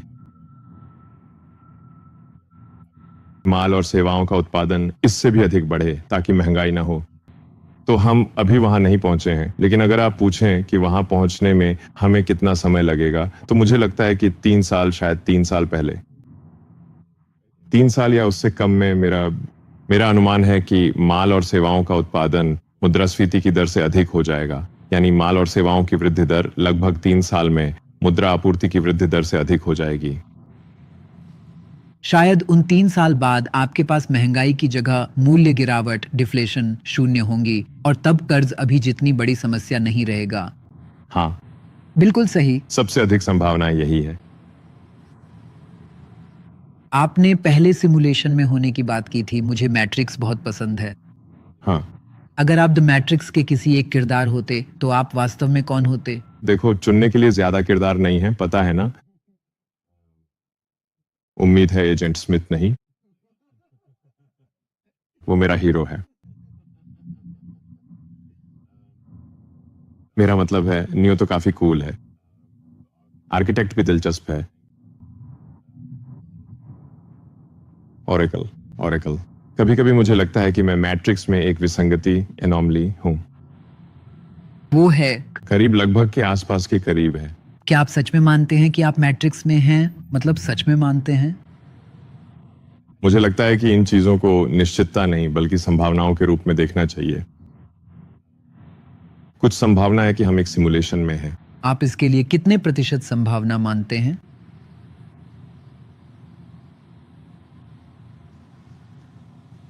शायद काफी ज्यादा। मैं कहूंगा संभावना बहुत है। सच में? हाँ, तो सोचने का एक तरीका यह है कि अगर आप वीडियो गेम्स के विकास को देखें हमारे जीवन काल में, या कम से कम मेरे जीवन काल में, तो ये बहुत साधारण वीडियो गेम्स से शुरू हुआ था, जैसे कि पोंग, जिसमें 2 आयत और एक वर्ग होता था जो बस एक दूसरे को मारते रहते थे। और अब photo realistic, real time games हैं जिनमें लाखों लोग एक साथ खेलते हैं। और ये सब सिर्फ 50 सालों के भीतर हुआ है। तो अगर यह प्रवृत्ति जारी रहती है तो वीडियो गेम्स को हकीकत से अलग करना नामुमकिन हो जाएगा। बिल्कुल सही। और हमारे पास बहुत बुद्धिमान किरदार भी होंगे, जैसे कि इन वीडियो गेम्स में नॉन प्लेयर कैरेक्टर्स। सोचिए, आज आप एआई के साथ कितनी जटिल बातचीत कर सकते हैं, और यह तो बस और भी जटिल होती जाएगी। आप और भी अधिक जटिल और गहन बातचीत बहुत आसानी से कर सकेंगे। मैं लगभग किसी भी इंसानी बातचीत से ज्यादा जटिल हूं, शायद किसी से भी। तो फिर भविष्य में अगर हमारी सभ्यता इसी तरह से आगे बढ़ती रही तो लाखों, शायद अरबों लोग फोटो रियलिस्टिक यानी असलियत से अलग न किए जा सकने वाले वीडियो गेम्स होंगे, जिनमें ऐसे किरदार होंगे जो बहुत ही गहरे होंगे और जिनकी बातचीत पहले से ही पूरी तरह से प्रोग्राम नहीं की गई होगी। यह तो तय है कि सिमुलेशन के इस स्तर पर यही होने वाला है, अगर आप इसे ऐसा कह सकते हैं। तो फिर हमारे बेस रियलिटी में होने की संभावना कितनी है? और यह पहले कभी नहीं हुआ है। अगर मैं इस बात को मान लूं और मान लूं कि हम एक सिमुलेशन में हैं, तो कहानी के नियो की तरह तुम्हें क्या पता है जो मुझे नहीं पता, और मैं क्या सीख सकता हूं? मुझे लगता है सबसे अधिक संभावना है कि सिमुलेशन के बाहर की दुनिया सिमुलेशन के अंदर की दुनिया से कम दिलचस्प होगी। सबसे अधिक संभावना है कि जो कुछ भी दिलचस्प है उसका सार निकाला गया है, क्योंकि हम यही करते हैं इसमें। हम अपनी वास्तविकता में भी यही करते हैं। और फिर मेरे पास एक और सिद्धांत भी है, जो ये है कि सबसे दिलचस्प परिणाम ही सबसे संभावित परिणाम होता है। जैसा कि किसी तीसरे पक्ष द्वारा देखा जाए, सिमुलेशन के देवता या भगवान द्वारा। क्योंकि जब हम सिमुलेशन करते हैं, जब इंसान सिमुलेशन करते हैं, तो हम उन सिमुलेशनों को रोक देते हैं जो दिलचस्प नहीं होते। तो जैसे अगर स्पेसएक्स रॉकेट उड़ानों के सिमुलेशन कर रहा है, तो जो बोरिंग वाले होते हैं हम उन्हें छोड़ देते हैं, क्योंकि उनसे हमें कुछ भी सीखने को नहीं मिलता। या जब टेस्ला सेल्फ ड्राइविंग के लिए सिमुलेशन कर रही होती है तो टेस्ला वास्तव में सबसे दिलचस्प कोने के मामलों की तलाश कर रही होती है, क्योंकि सामान्य चीज़ों के लिए हमारे पास पहले से ही सीधी सड़क पर धूप वाले दिन में ड्राइविंग का बहुत सारा डेटा है। हमें उसकी और ज़रूरत नहीं है। हमें चाहिए जैसे तेज मौसम की स्थिति में एक छोटी घुमावदार सड़क पर जहां दो कारें लगभग आमने सामने टकराने वाली हों, ऐसी स्थितियां चाहिए। हमें असामान्य चीजें चाहिए, मूल रूप से दिलचस्प चीजें चाहिए। तो मुझे लगता है कि डार्विनियन दृष्टिकोण से वे सिमुलेशन सबसे अधिक जीवित रहने की संभावना रखते हैं, जो सबसे दिलचस्प सिमुलेशन है, जिसका अर्थ है कि सबसे दिलचस्प परिणाम ही सबसे अधिक संभावित है।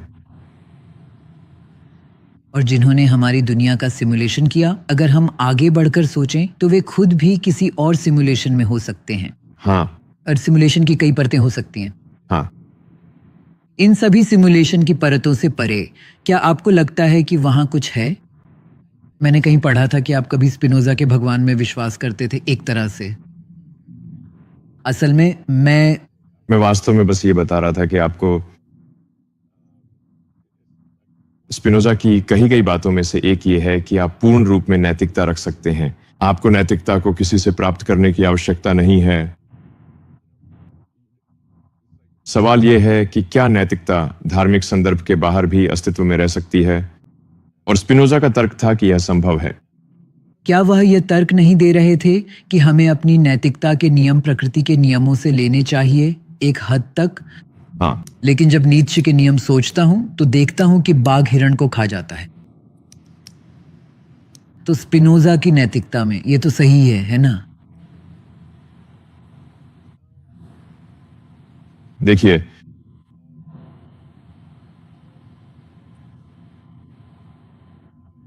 मुझे लगता है कि स्पिनोजा से आप बहुत सी बातें ले सकते हैं, लेकिन स्पिनोजा का उल्लेख करने में मेरा केवल यही कहना था कि आपके पास एक ऐसा समूह हो सकता है ऐसी नैतिकताओं का जो समाज को कार्यशील और उत्पादक बनाती हैं। इसके लिए आपके पास जरूरी नहीं है कि कोई धार्मिक सिद्धांत हो। तो यही सबसे महत्वपूर्ण और मुख्य बात थी जो मैं वास्तव में वहां पर विस्तार से कहना चाह रहा था। आप समझ रहे हैं ना?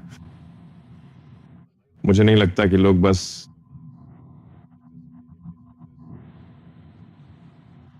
अगर हत्या न करने का कोई आदेश नहीं है तो इसका मतलब ये नहीं है कि कोई इसके बिना वे इधर उधर घूमकर लोगों की हत्या करने लगेंगे। आप जानते हैं,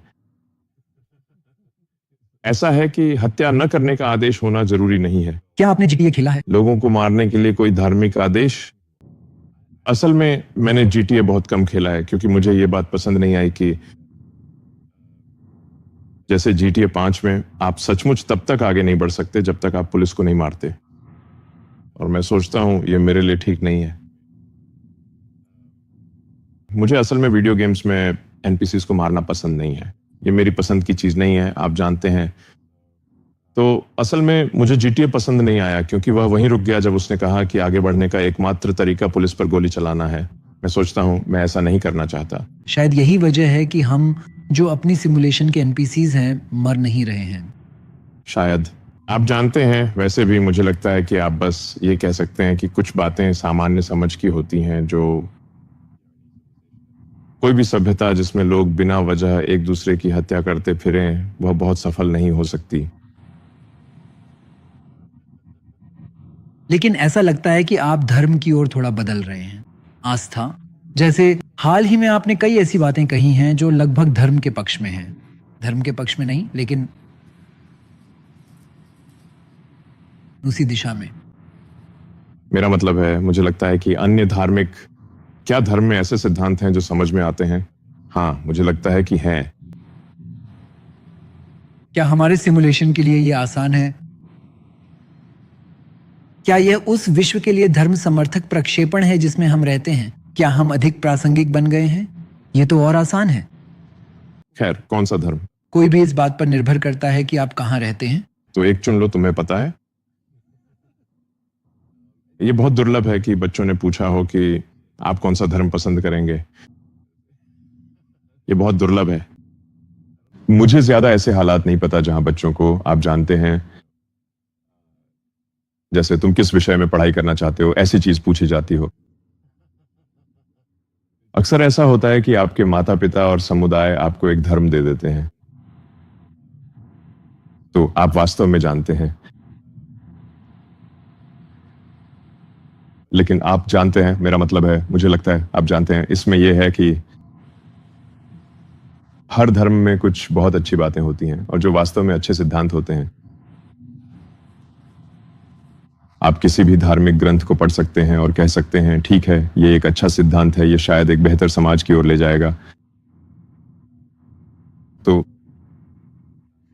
मेरा मतलब है, ईसाई धर्म में जैसे अपने पड़ोसी से वैसे ही प्रेम करो जैसे खुद से करते हो, यानी अपने साथी इंसानों के लिए सहानुभूति रखना, ये एक अच्छा सिद्धांत है, मुझे लगता है, एक अच्छे समाज के लिए। मूल रूप से बस दूसरों की भावनाओं का ध्यान रखें और दूसरों के साथ वैसा व्यवहार करें जो आप अपने लिए चाहते हैं। अगर आपको दुनिया को फिर से बनाना हो, एलन, नैतिकता, राजनीति, अर्थव्यवस्था के बारे में सोचें, तो आप आज की दुनिया को कैसे बदलेंगे? अगर आपको एलन सिमुलेशन जैसी कोई चीज बनानी हो तो? देखिए, कुल मिलाकर मुझे लगता है कि दुनिया अभी काफी अच्छी है। मेरा मतलब है, जो कोई भी ये सोचता है कि आज की इस आधुनिक दुनिया में इतनी अच्छी नहीं है, मुझे लगता है कि वे इतिहास के अच्छे विद्यार्थी नहीं होंगे, क्योंकि अगर आप बहुत सारा इतिहास पढ़ते हैं तो आप सोचेंगे, वाह, उस समय बहुत दुख दर्द था।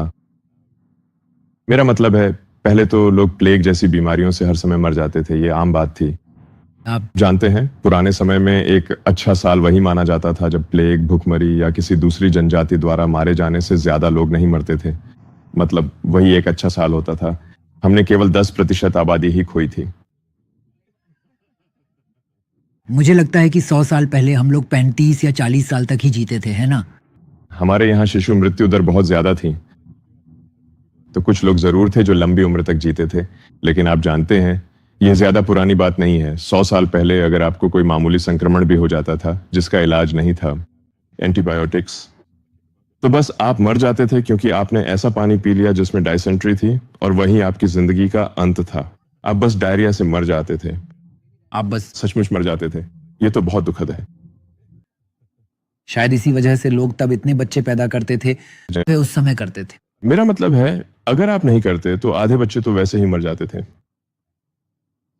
अब भी आपके बहुत सारे बच्चे हैं हाँ, कई साथियों के साथ। साथ, जैसे कोई सेना हो। मैं तो पूरी रोमन सेना जुटाने की कोशिश कर रहा हूं। तो हाँ, मेरे पास कुछ बड़े बच्चे हैं जो अब वयस्क हो चुके हैं और फिर बहुत सारे छोटे छोटे और भी छोटे बच्चे भी हैं। बच्चे हैं। क्या आप अब भी इस विचार में विश्वास करते हैं कि नहीं, अब भी नहीं? क्या आपको लगता है कि एक बच्चा, एक माँ, एक पिता का विचार काम करता है? मुझे लगता है कि ये ज्यादातर लोगों के लिए काम करता है। हाँ, सही है। जैसे कि उदाहरण के लिए, आप जानते हैं, ऐसा कुछ आमतौर पर वही है जो ज्यादातर लोगों के लिए वास्तव में बहुत अच्छी तरह से काम करता है। आप जानते हैं, तो ये एक सामान्य बात है। बदल रहा है। फिर भी मेरा मतलब है, मुझे नहीं पता कि उसे पता है या नहीं, लेकिन जैसे तुम जानते हो, मेरी पार्टनर शिवॉन, वो आधी भारतीय है। तुम्हें ये पता है या नहीं? मुझे ये नहीं पता था। हाँ। हाँ, बिल्कुल सही। और मेरे एक बेटे का जो उसके साथ है, मिडिल नेम शेखर है, चंद्रशेखर के नाम पर। वाह। हाँ, बहुत दिलचस्प। क्या शिवॉन ने कभी भारत में समय बिताया है? नहीं, वह कनाडा में पली बड़ी है। तुम्हारा मतलब है मूल? माफ करना, वंश। जैसे कि उसके माता पिता और विशेष रूप से उसके दादा दादी वास्तव में उसी स्थान से थे। हाँ हाँ हाँ, उसके पिता, मेरा मतलब है, जब वह बच्ची थी तो उसे गोद दे दिया गया था। तो मुझे लगता है कि उसके पिता विश्वविद्यालय में एक्सचेंज स्टूडेंट थे, कुछ ऐसा था। मुझे सटीक जानकारी नहीं है, लेकिन आप जानते हैं, ये वैसी ही बात थी जहां मुझे नहीं पता, वह गोद दे दी गई थी।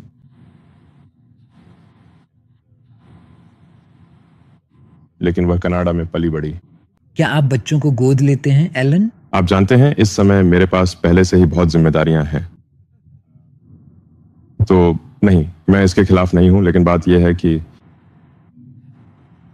आप जानते हैं मैं अपने बच्चों के साथ थोड़ा समय बिताना चाहता हूं, आप समझ रहे हैं। तो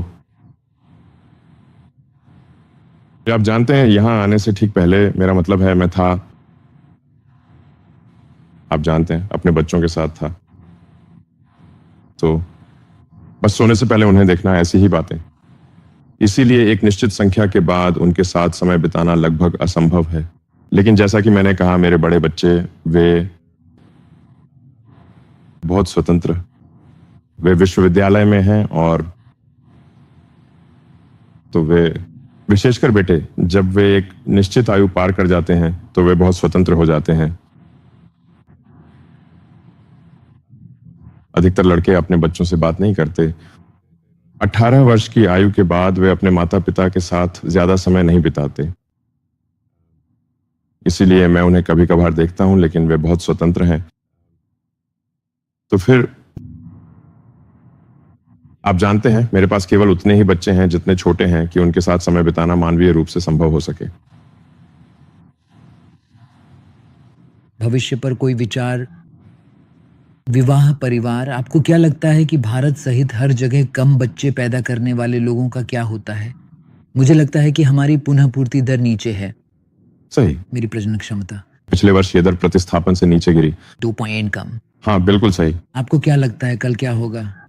क्या दुनिया बस बूढ़ी होती जाएगी और फिर एक ऐसा दौर आएगा जब दुनिया फिर से पुनः पूर्ति होगी, लेकिन उस जनसंख्या से कम के साथ जिससे हमने शुरुआत की थी?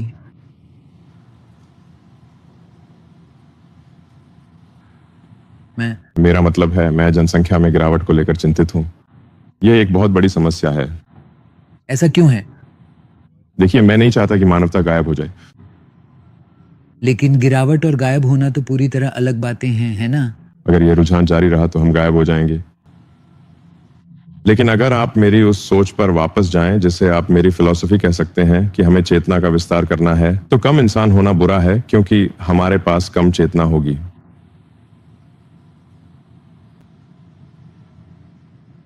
क्या आपको सच में लगता है कि वहां बहुत सारे लोगों की संख्या के कारण उनकी चेतना में वृद्धि होगी? हाँ, मेरा मतलब है, जैसे एक कोशिकीय जीव से लेकर, आप जानते हैं, 30 ट्रिलियन कोशिकाओं वाले जीव तक चेतना बढ़ती है। हम एक बैक्टीरिया से ज्यादा सचेत हैं, ऐसा ही लगता है। तो एक बड़ी, आप जानते हैं, मानव आबादी में चेतना निश्चित रूप से बहुत अधिक बढ़ जाएगी। हम उत्तरों को समझने की अधिक संभावना रखते हैं ब्रह्मांड की प्रकृति के, अगर हमारे पास बहुत अधिक लोग हैं बजाय इसके कि हमारे पास कम लोग हों। सही है।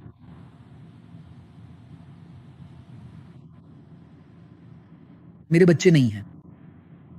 खैर, शायद आपको होने चाहिए। बहुत लोग मुझे कहते हैं कि मुझे बच्चे करने चाहिए। आप, इसका पछतावा नहीं होगा। बच्चे होने की सबसे अच्छी बात क्या है? देखिए,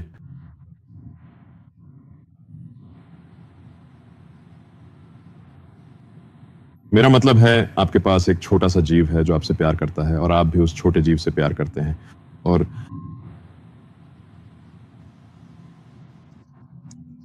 आप दुनिया को उनके नजरिए से देखने लगते हैं। जैसे जैसे वे बड़े होते हैं और उनकी चेतना बढ़ती जाती है, एक ऐसे बच्चे से जिसे पता ही नहीं है कि क्या हो रहा है, जो खुद से जीवित नहीं रह सकता, चल भी नहीं सकता, बोल भी नहीं सकता, से लेकर, आप जानते हैं, पहले चलना शुरू करता है, फिर बोलना, और फिर दिलचस्प विचार आने लगते हैं। और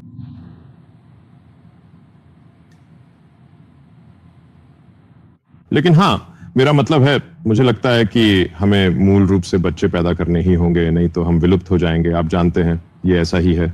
क्या बच्चे पैदा करने में कोई अहंकार होता है? मैं अक्सर ऐसा सोचता हूं जब मैं अपने दोस्तों को उनके बच्चों के साथ देखता हूं। वे सभी अपने बच्चों में खुद का प्रतिबिंब देख रहे हैं। ये लगभग ऐसा है जैसे, हाँ, मेरा मतलब है, क्योंकि सेब पेड़ से बहुत दूर नहीं गिरता, आप जानते हैं, या फिर कुछ गड़बड़ है। आप सभी लोगों से अनुरोध है कि आप ध्यान दें। जैसे, कृपया एक पल के लिए रुकें, मैं बस 1 सेकंड में वापस आता हूं। हाँ, बिल्कुल, मैं यही हूं और आपकी प्रतीक्षा कर रहा हूं। मैं आपको अपने एक दोस्त का उदाहरण देता हूँ जिसके एक बच्चा है और हर बार जब वह बच्चा कुछ अच्छा करता है तो उसमें एक तरह की स्वामित्व और गर्व की भावना आ जाती है, जहाँ उसका अहंकार तृप्त हो जाता है क्योंकि वह बच्चा उसके खुद के विस्तार जैसा है। तो क्या यह मान्यता है? बच्चे, आप जानते हैं, आनुवंशिक रूप से आधे आपके जैसे ही होंगे, और फिर आप जानते हैं जिस हद तक वे आपके आसपास बड़े हो रहे हैं उसमें कुछ हद तक समझ का स्थानांतरण होगा। वे आपसे सीखेंगे। तो फिर यह निश्चित रूप से जाहिर है कि आपके बच्चे हार्डवेयर के लिहाज से आधे आपके जैसे ही होंगे और फिर सॉफ्टवेयर के लिहाज से भी वास्तव में कुछ हद तक आप जैसे ही होंगे। आप जानते हैं, कोई ठंडी उपमा देने के लिए नहीं कह रहा हूं, लेकिन ये बस आप जानते हैं, ये तो साफ है कि कुछ, हाँ, वे वास्तव में आपके बहुत ही अत्यधिक करीब होंगे। क्या आप नेचर बनाम नर्चर की बहस में किसी एक पक्ष का चुनाव करते हैं? मुझे लगता है कि इसमें हार्डवेयर और सॉफ्टवेयर दोनों हैं, और ये असल में एक झूठी द्वैतता है। कम से कम आप जानते हैं, एक बार जब आप समझ जाते हैं कि इंसान में हड्डियों की बनावट होती है, मांसपेशियों की बनावट होती है, और अगर आप दिमाग को एक तरह का जैविक कंप्यूटर माने तो ताकत और कुशलता के लिहाज से सर्किट्स की संख्या और उनकी दक्षता का सवाल आता है। मांसपेशियों के सक्रिय होने और प्रतिक्रियाएं होने की एक गति होती है। तो फिर उस हार्डवेयर की संभावनाएं सॉफ्टवेयर द्वारा निर्धारित होती हैं। बस यही सब कुछ है वास्तव में। तो हमारे दर्शकों के लिए, जैसा कि मैंने पहले कहा था, युवा, महत्वाकांक्षी, उत्साही, भारत में बनने वाले उद्यमी, मैंने हाल ही में कुछ कहा था जो मुझे लगता है कि जरूरत से ज्यादा बढ़ा चढ़ाकर पेश किया गया, जहां मैं यह सुझाव दे रहा था कि एमबीए की डिग्री अब शायद उतनी मायने नहीं रखती अगर वे यह तय कर रहे हों कि उन्हें क्या पढ़ना चाहिए। क्या आपको लगता है कि बच्चों को अब कॉलेज जाना चाहिए? देखिए, मेरा मतलब है, अगर आप कॉलेज जाना चाहते हैं सामाजिक कारणों से, जो कि मेरे हिसाब से एक कारण है जाने का, अपने ही उम्र के लोगों के बीच रहने के लिए, एक सीखने के माहौल में, क्या ये कौशल भविष्य में जरूरी होंगे? शायद नहीं, क्योंकि हम एक पोस्ट वर्क समाज में होंगे। लेकिन मुझे लगता है कि अगर किसी चीज में रुचि है तो उसे पढ़ने के लिए जाना ठीक है। जैसे विज्ञान पढ़ना, विशेष रूप से ऑस्टिन में विज्ञान पढ़ना बहुत महत्वपूर्ण है। क्या कॉलेज इस नजरिए से थोड़ा ज्यादा सामान्यकृत है और विशिष्ट नहीं है?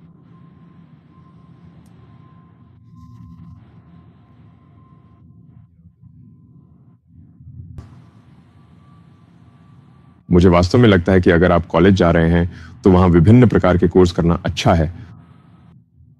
मुझे नहीं लगता कि आपको कॉलेज जाना ही चाहिए, लेकिन अगर आप जाते हैं तो आपको जितना हो सके विभिन्न विषयों में सीखने की कोशिश करनी चाहिए।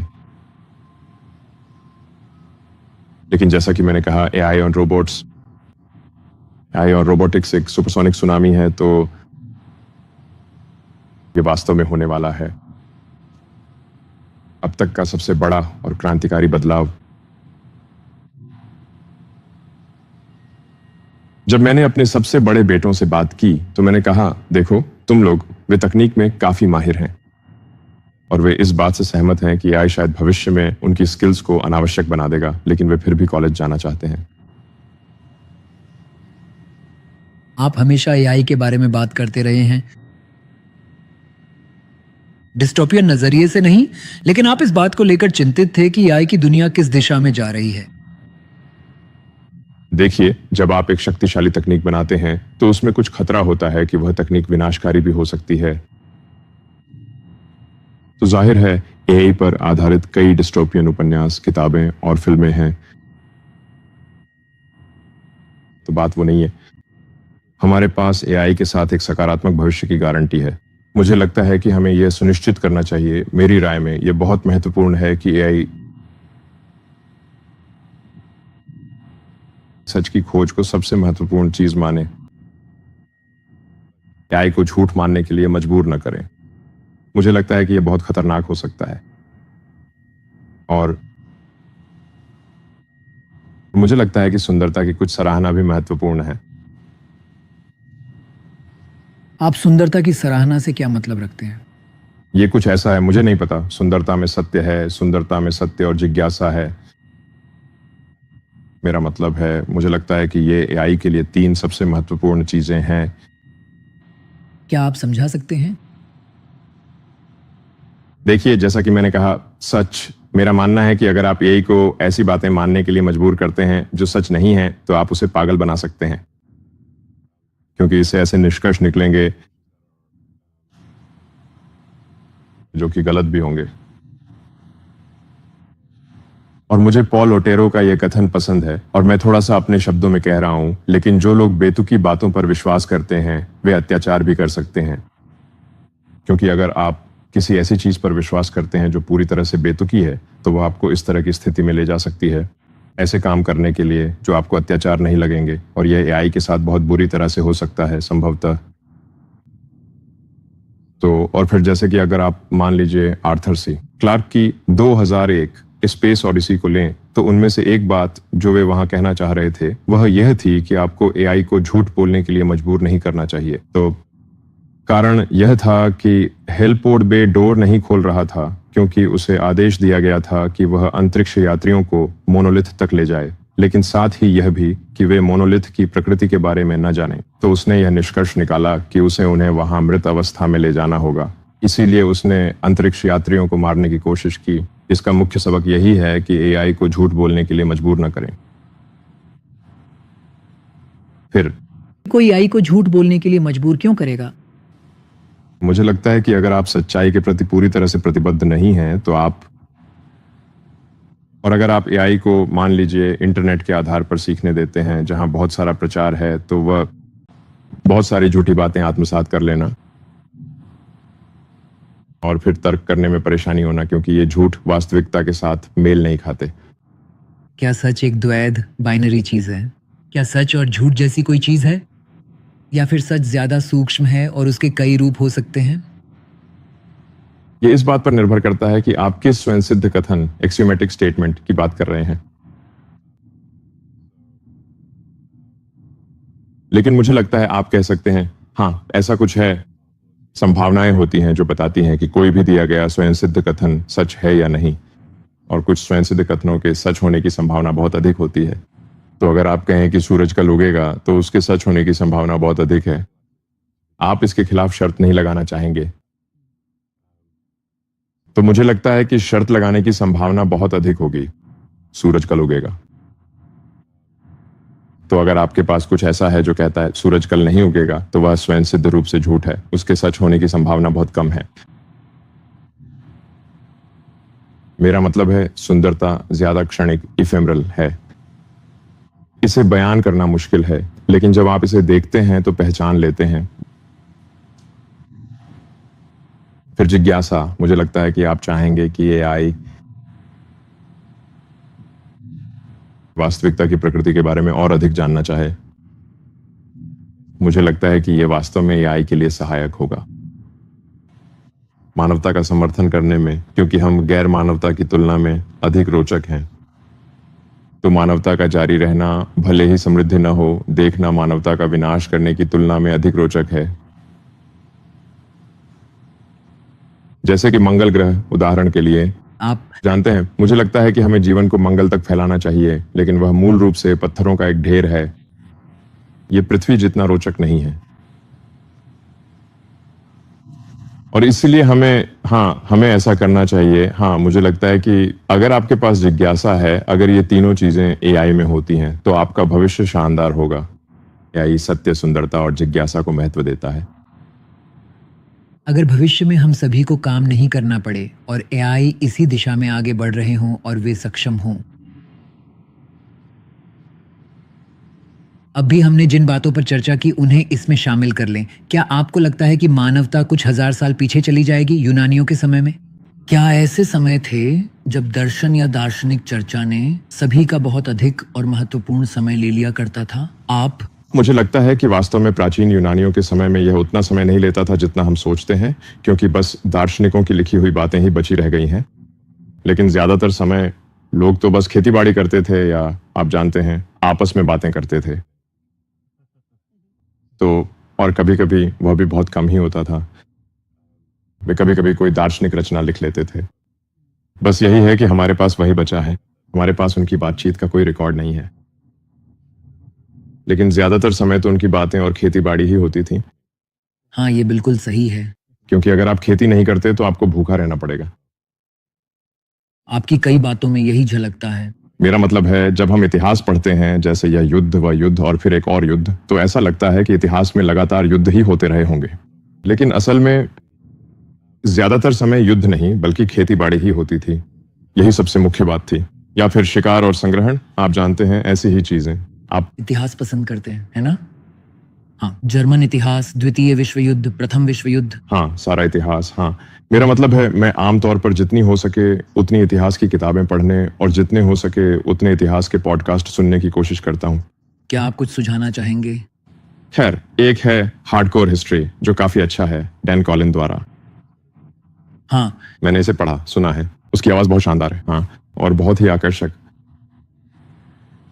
वाचक है। एक है द एडवेंचर्स पॉडकास्ट। किताबें हैं the story of civilization Durant द्वारा, जो किताबों की एक लंबी श्रृंखला है, बहुत ही गहरी। इन किताबों को पढ़ने में काफी समय लगता है। वहां काफी कुछ उपलब्ध है। मुझे ऐसा लगता है, अगर आप कुछ हल्का चाहते हैं, एक हल्का बेड टाइम पॉडकास्ट, तो मैं कहूंगा हिस्ट्री ऑफ इंग्लिश काफी अच्छा है, क्योंकि ये हल्के टेवरन संगीत और बहुत ही सुखद आवाज के साथ शुरू होता है। और वह पुरानी अंग्रेजी, फिर मध्यकालीन अंग्रेजी और फिर बाद की अंग्रेजी की कहानी के बारे में बात कर रहे हैं, और ये सारे शब्द कहाँ से आए। और अंग्रेजी की दिलचस्प बातों में से एक ये है कि ये एक तरह से ओपन सोर्स भाषा है। ये सक्रिय रूप से कई अन्य भाषाओं से शब्दों को अपनाने की कोशिश करती है। जहां फ्रेंच ने आमतौर पर अन्य भाषाओं के शब्दों को शामिल करने का विरोध किया, वहीं अंग्रेजी ने सक्रिय रूप से अन्य भाषाओं के शब्दों को अपनाया, जैसे कि यह एक ओपन सोर्स भाषा हो। इसका परिणाम यह है कि इसमें बहुत बड़ा शब्दकोश है, और बड़ा शब्दकोश उच्च बैंडविड्थ संचार की अनुमति देता है, क्योंकि आप एक ऐसा शब्द इस्तेमाल कर सकते हैं जिसे व्यक्त करने के लिए अन्यथा एक पूरा वाक्य लग सकता है। पॉडकास्टिंग अचानक इतनी बड़ी क्यों हो गई है? मुझे लगता है ये काफी समय से बड़ी रही है। मेरा मतलब है, क्या आप खुद पॉडकास्टर नहीं? हम अभी वास्तव में किस विषय पर चर्चा कर रहे हैं, कृपया बताएं। ये मेरे लिए थोड़ा नया है। ठीक है।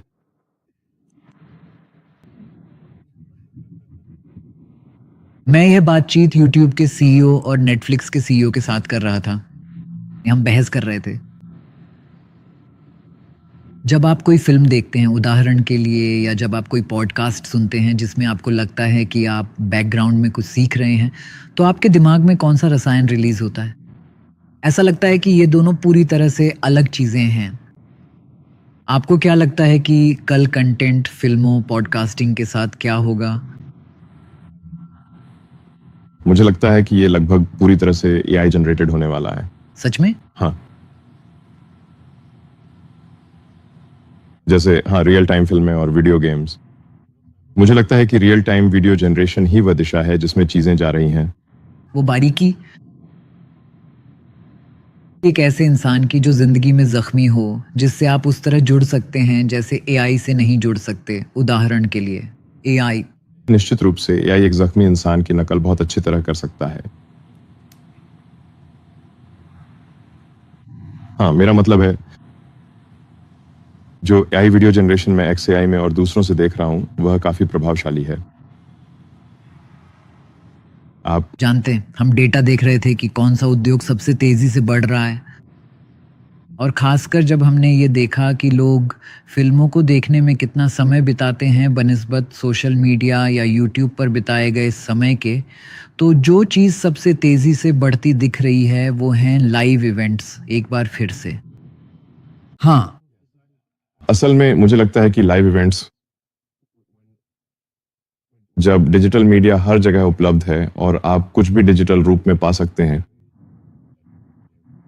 मूल रूप से मुफ्त में या लगभग मुफ्त में, तब सबसे दुर्लभ और अनमोल चीज लाइव इवेंट्स ही होंगे जो कि एक अद्वितीय अनुभव प्रदान करेंगे। हाँ, क्या आपको लगता है कि इसका प्रीमियम बढ़ेगा? हाँ, मुझे लगता है। क्या यह निवेश के लिए अच्छा उद्योग है? हाँ, हाँ, क्योंकि इसमें डिजिटल चीजों की तुलना में अधिक दुर्लभता होगी। अगर आप एक स्टॉक निवेशक होते एलन, और आप आज के मूल्यांकन पर अपनी किसी भी कंपनी को छोड़कर कोई एक कंपनी खरीद सकते, सिर्फ पूंजीवादी उद्देश्य के लिए, न कि किसी परोपकारी उद्देश्य के लिए जो दुनिया के लिए अच्छा हो, तो आप क्या खरीदते?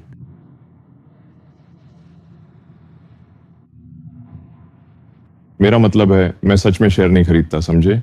तो ऐसा नहीं है कि मैं कोई निवेशक हूं, मैं निवेश के लिए चीजें ढूंढता नहीं हूं, मैं बस चीजें बनाना चाहता हूं और फिर उस कंपनी के शेयर होते हैं जिसे मैंने बनाया है। लेकिन मैं ऐसा नहीं सोचता कि क्या मुझे इस कंपनी में निवेश करना चाहिए। मेरे पास कोई पोर्टफोलियो वगैरह नहीं है।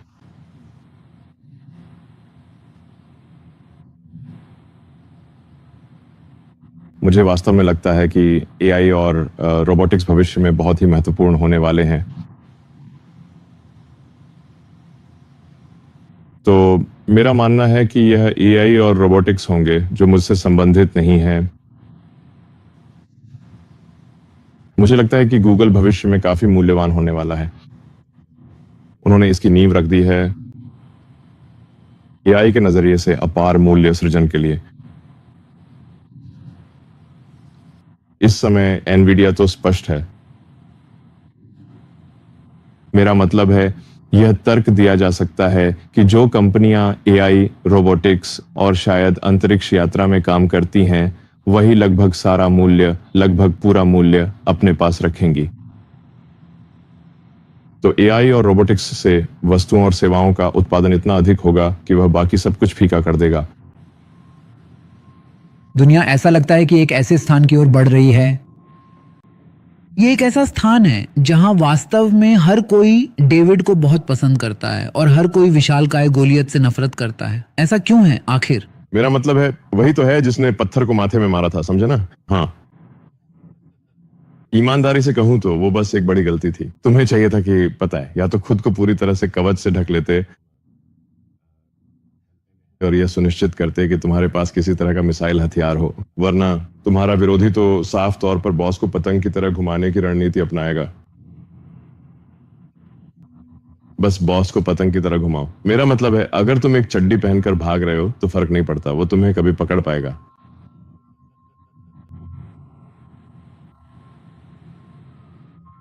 सभी लोगों में से तुम्हारे ऊपर भी गौलियत की तरह देखे जाने का उतना ही खतरा है, ठीक है, खासकर उस वीकेंड के बाद। बात तुम्हें पता चलेगा कि वो मैं हूं। मैं उस हिस्से से शुरू करूंगा। मैं रेगिस्तान में बहुत ज्यादा कवच पहनकर घूमने नहीं वाला, समझे ना? बहुत मुश्किल है। पिछले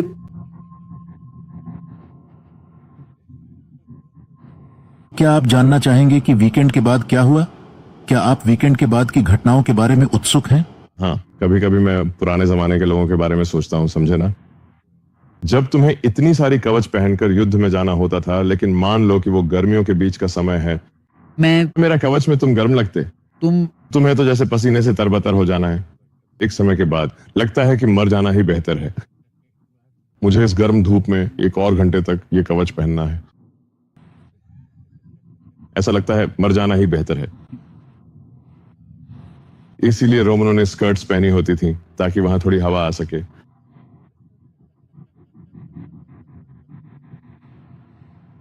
सोचो, अगर तुम्हें कवच पहनते समय बाथरूम जाना पड़े, मेरा मतलब है ये काफी मुश्किल होने वाला है।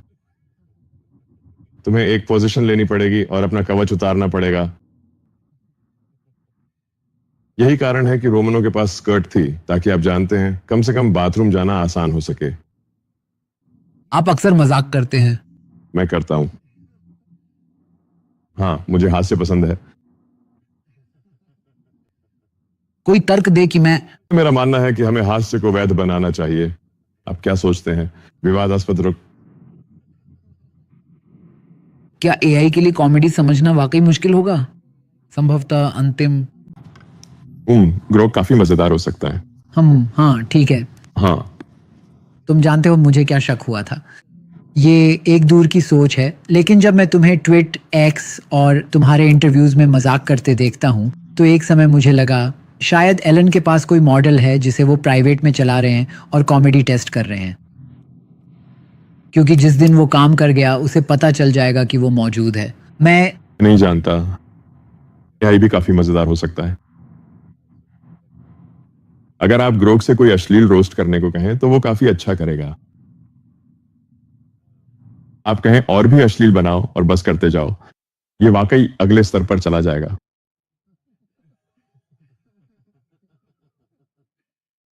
ये कुछ ऐसा करेगा जिसे शब्दों में नहीं कहा जा सकता। ग्रोक पर खुद का गंदा रोस्ट करो और ये आपके साथ कुछ ऐसा करेगा। तुम्हें किस तरह की कॉमेडी पसंद है? मुझे लगता है मुझे बेतुका हास्य पसंद है। समाज में हमेशा हास्य का एक स्थान रहा है, जिसमें जोकर की भूमिका हर राज्य के लिए इतनी महत्वपूर्ण थी क्योंकि वे ऐसी बातें मजाकिया अंदाज में कह देते थे जो सीधे तौर पर नहीं कही जा सकती थी। हाँ, शायद ऐसा ही है। हमें और जोकर होने चाहिए। हाँ, क्या यही करने की कोशिश करते हो जब तुम कोई मजाक करते हो? ऐसी बात कहना जो मजाक ना करते हुए नहीं कह सकते। मुझे तो बस हास्य पसंद है। मुझे लगता है मुझे कॉमेडी पसंद है। मुझे लगता है ये मजेदार है। लोगों को हंसना चाहिए।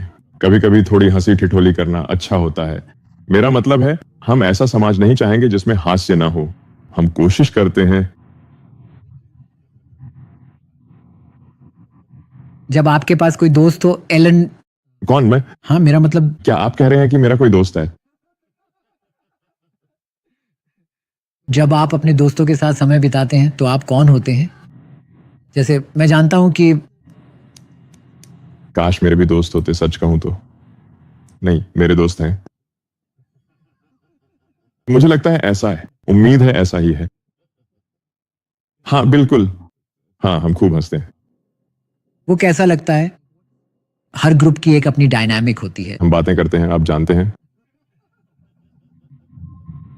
कभी कभी हम खाना भी खाते हैं, आप जानते हैं।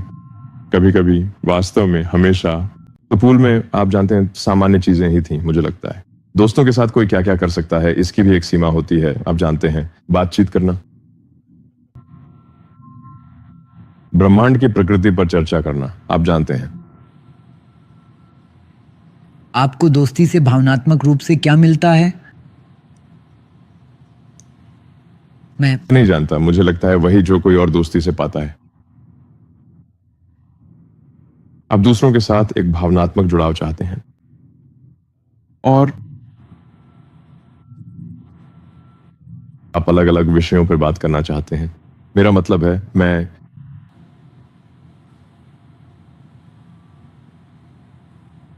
आमतौर पर बहुत सारे विषयों पर बात करता हूं, ब्रह्मांड की प्रकृति के बारे में भी। मतलब बहुत सी दार्शनिक चर्चाएं होती हैं। हालांकि हम अब इस नतीजे पर वास्तव में पहुंचे हैं कि हमें यह पार्टियों में एआई या सिमुलेशन के बारे में बात नहीं करनी चाहिए, क्योंकि हम इसके बारे में बहुत ज्यादा बात करते हैं। कभी कभी यह माहौल को थोड़ा उदास और फीका कर देता है। मुझे याद नहीं कि वो अरस्तु थे या प्लेटो। उनके पास दोस्त चुनने के लिए एक ढांचा था, जो सम्मान और आपसी प्रशंसा, लेकिन लोग इस तरह से दोस्त नहीं चुनते। यहां तक कि मैं भी, मुझे लगता है कि मैं अपने दोस्तों को इस आधार पर चुनता हूं कि वे लोग किस तरह से बोलते और सोचते हैं, जिससे मैं जुड़ाव महसूस कर सकूं। बिल्कुल। मैं अपने विश्वासों के बिल्कुल विपरीत सोचने वाले किसी व्यक्ति को दोस्त के रूप में नहीं चुनूंगा, क्योंकि वह थका देने वाला हो जाएगा। ऐसे लोगों के साथ समय बिताना थका देने वाला हो जाएगा।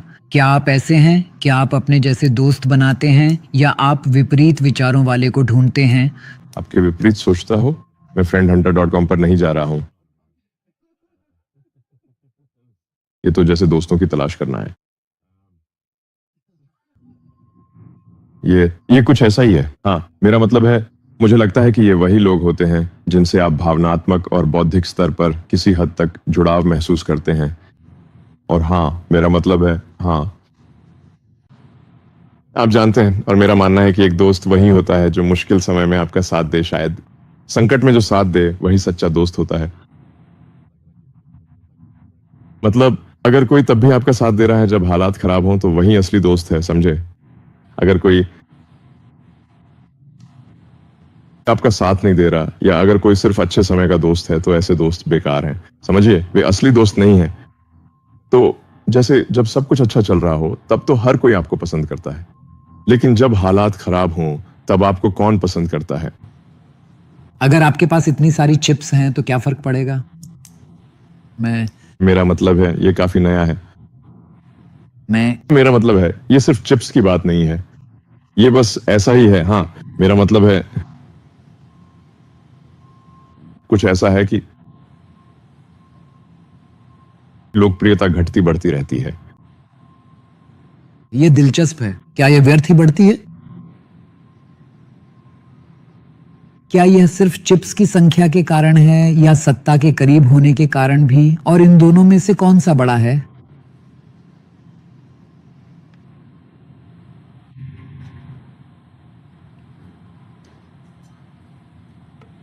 मुझे नहीं पता शक्ति क्या है।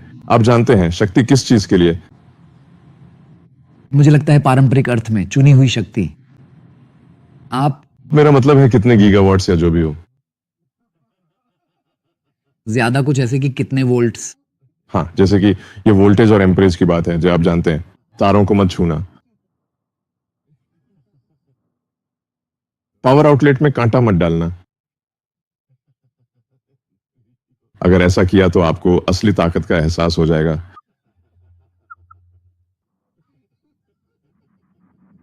सही है।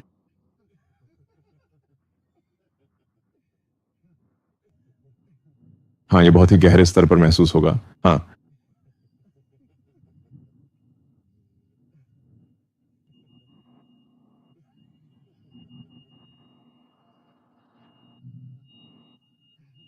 मुझे पता है तुम्हें नीत्शे शोपेनहावर पसंद है। मैंने किताबें पढ़ी हैं, बिल्कुल। उन्होंने कहा था कि तुम्हारा बचपन आखिर कैसा था?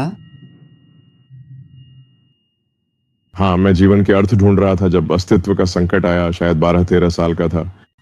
वे शक्ति की इच्छा के बारे में बात करते हैं। बिल्कुल, मेरा मतलब है, उसने बहुत सी विवादास्पद और आपत्तिजनक बातें कही थीं। मेरा मतलब है, अगर आप मुझसे पूछें तो वह थोड़ा ट्रोल जैसा ही था, एक तरह से। क्या तुम सच में ट्रोल हो? कैसे? मेरा मतलब है, वह बस लोगों को भड़काने के लिए विवादास्पद बातें कहता था। उसने दुखी जीवन जिया और जल्दी मर गया। क्या सच में? हाँ। अच्छा, कौन कहता है कि उसने दुखी जीवन जिया? उसकी बहन, मेरा ख्याल है। ठीक है, शायद उसे वह बिल्कुल भी पसंद नहीं थी। शायद इसी वजह से उसने उसे छोड़ दिया। मुझे लगता है कि वह बीमार होकर मर गया था।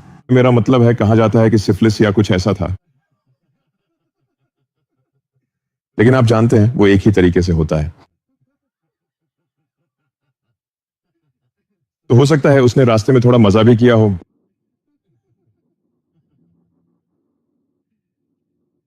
मैं तुमसे यह पूछना चाहता था, मिल्टन फ्रीडमैन पेंसिल के बारे में बात करते हैं। क्या?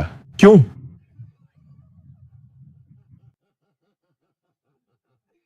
वह पेंसिलों के बारे में इतना क्यों बोलता रहता है?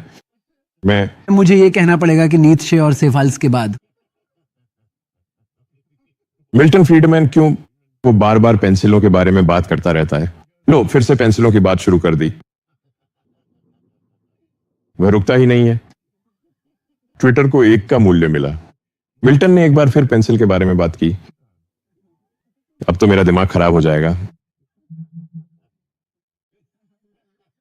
वह तो पूरे दिन पेंसिलों की ही बातें करता रहता है।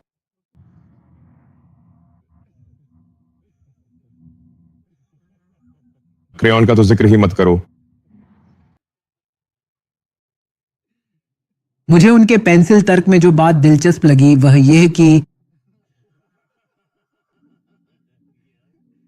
हाँ, पेंसिल बनाना बहुत कठिन है, आप जानते हैं।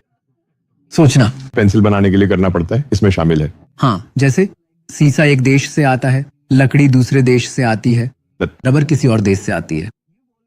तुम हमेशा से टैरिफ के खिलाफ रहे हो, लेकिन हाँ, मेरा मतलब है, मुझे लगता है कि आमतौर पर मुक्त व्यापार बेहतर है, यह अधिक कुशल है। आप जानते हैं, टैरिफ आमतौर पर बाजारों में विकृति पैदा करते हैं और आमतौर पर, जैसे आप किसी भी चीज के बारे में सोचें, मान लीजिए, क्या आप चाहेंगे कि आपके और बाकी सभी के बीच व्यक्तिगत स्तर पर टैरिफ लगे हों? उसका कोई मतलब नहीं बनेगा। जिंदगी बहुत मुश्किल है। क्या आप चाहेंगे कि हर शहर के बीच टैरिफ लगे? नहीं, वो तो बहुत परेशान करने वाला होगा। क्या आप चाहेंगे कि संयुक्त राज्य अमेरिका के हर राज्य के बीच टैरिफ लगे? मतलब नहीं, वो तो अर्थव्यवस्था के लिए विनाशकारी होगा। तो फिर आप देशों के बीच टैरिफ क्यों चाहते हैं? मैं सहमत हूं। हाँ, ये बिल्कुल सही है, मैं सहमत हूं। आपको क्या लगता है आगे क्या होगा? अब आगे क्या होता है? क्या टैरिफ के साथ या किस बारे में? मेरा मतलब, राष्ट्रपति ने साफ कर दिया है कि उन्हें टैरिफ बहुत पसंद है। आप जानते हैं, मैंने उन्हें इस सोच से रोकने की कोशिश की है, लेकिन मैं सफल नहीं हो पाया। हाँ ठीक है। हाँ, व्यापार और राजनीति के बीच का गहरा और जटिल रिश्ता। मैं किसी से इस बारे में बात कर रहा था और हम गंभीरता से सोच रहे थे कि पिछले कुछ दशकों में कितने बड़े, वाकई बहुत बड़े, अत्यधिक मुनाफेदार व्यवसाय बिना किसी भी राजनीति तक सीधी पहुंच के सफलतापूर्वक बने हैं। और ठीक है, मुझे नहीं पता, शायद बहुत सारे, मुझे पता नहीं। हर चीज राजनीति नहीं है। हाँ, मुझे लगता है जब कोई एक निश्चित स्तर पर पहुंच जाता है तो राजनीति खुद आपको ढूंढ लेती है। ये बहुत अप्रिय है। मैं महान कलाकार माइकलएंजेलो पर एक विस्तृत किताब पढ़ रहा था और वह टीनेज म्यूटेंट निंजा टर्टल्स, मैं इसे बचपन में देखा करता था। मैं अभी बहुत पसंद करता हूँ। ये काफी आकर्षक है। हाँ, मुझे अभी ये बहुत पसंद है। माइकलएंजेलो, लियोनार्डो, राफेल और चौथा कौन है? डोनाटेलो। हाँ, लेकिन मैं मूर्तिकार कलाकार की बात कर रहा हूं। और जब वह डेविड की मूर्ति बना रहा था, एक राजनेता उसके पास आया और बोला कि नाक बहुत बड़ी है। तो जानते हो माइकलएंजेलो ने क्या किया? पूरी ताकत से। तो माइकलएंजेलो ने अपने मचान से काम करने का नाटक किया और कुछ धूल नीचे फेंकी, लेकिन कुछ भी नहीं बदला। और उसने कहा ठीक है, हो गया, और वह राजनेता खुश होकर चला गया। क्या आप कभी कभी राजनीति से ऐसे ही निपटते हैं? जानते हो, मैंने आमतौर पर पाया है कि जब मैं राजनीति में शामिल होता हूं तो इसका अंत बुरा ही होता है।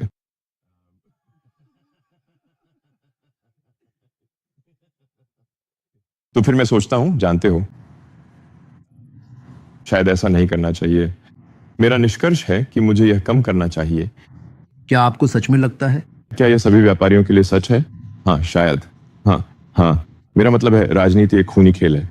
आप जानते हैं, जैसे ही आप राजनीति में आते हैं, वे सीधे आपकी कमजोर नस पर वार करेंगे। इसलिए जहां तक हो सके राजनीति से बचना ही बेहतर है। अगर आपने डोज से एक चीज सीखी हो तो उसने आपको क्या सिखाया?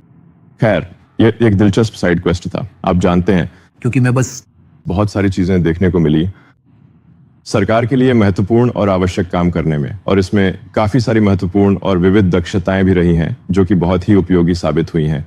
मेरा मतलब है, इनमें से कुछ तो बहुत बुनियादी दक्षताएं हैं, जैसे कि संघीय भुगतानों के लिए यह आवश्यकता जोड़ना कि हर भुगतान के पास एक निर्धारित कांग्रेसनल भुगतान कोड हो और एक टिप्पणी क्षेत्र हो जिसमें कुछ न कुछ लिखा हो, सिर्फ खाली ना हो।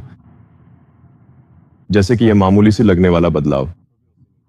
मेरा अनुमान है कि इससे शायद हर साल 100 अरब डॉलर या यहां तक कि 200 अरब डॉलर की बचत होती है,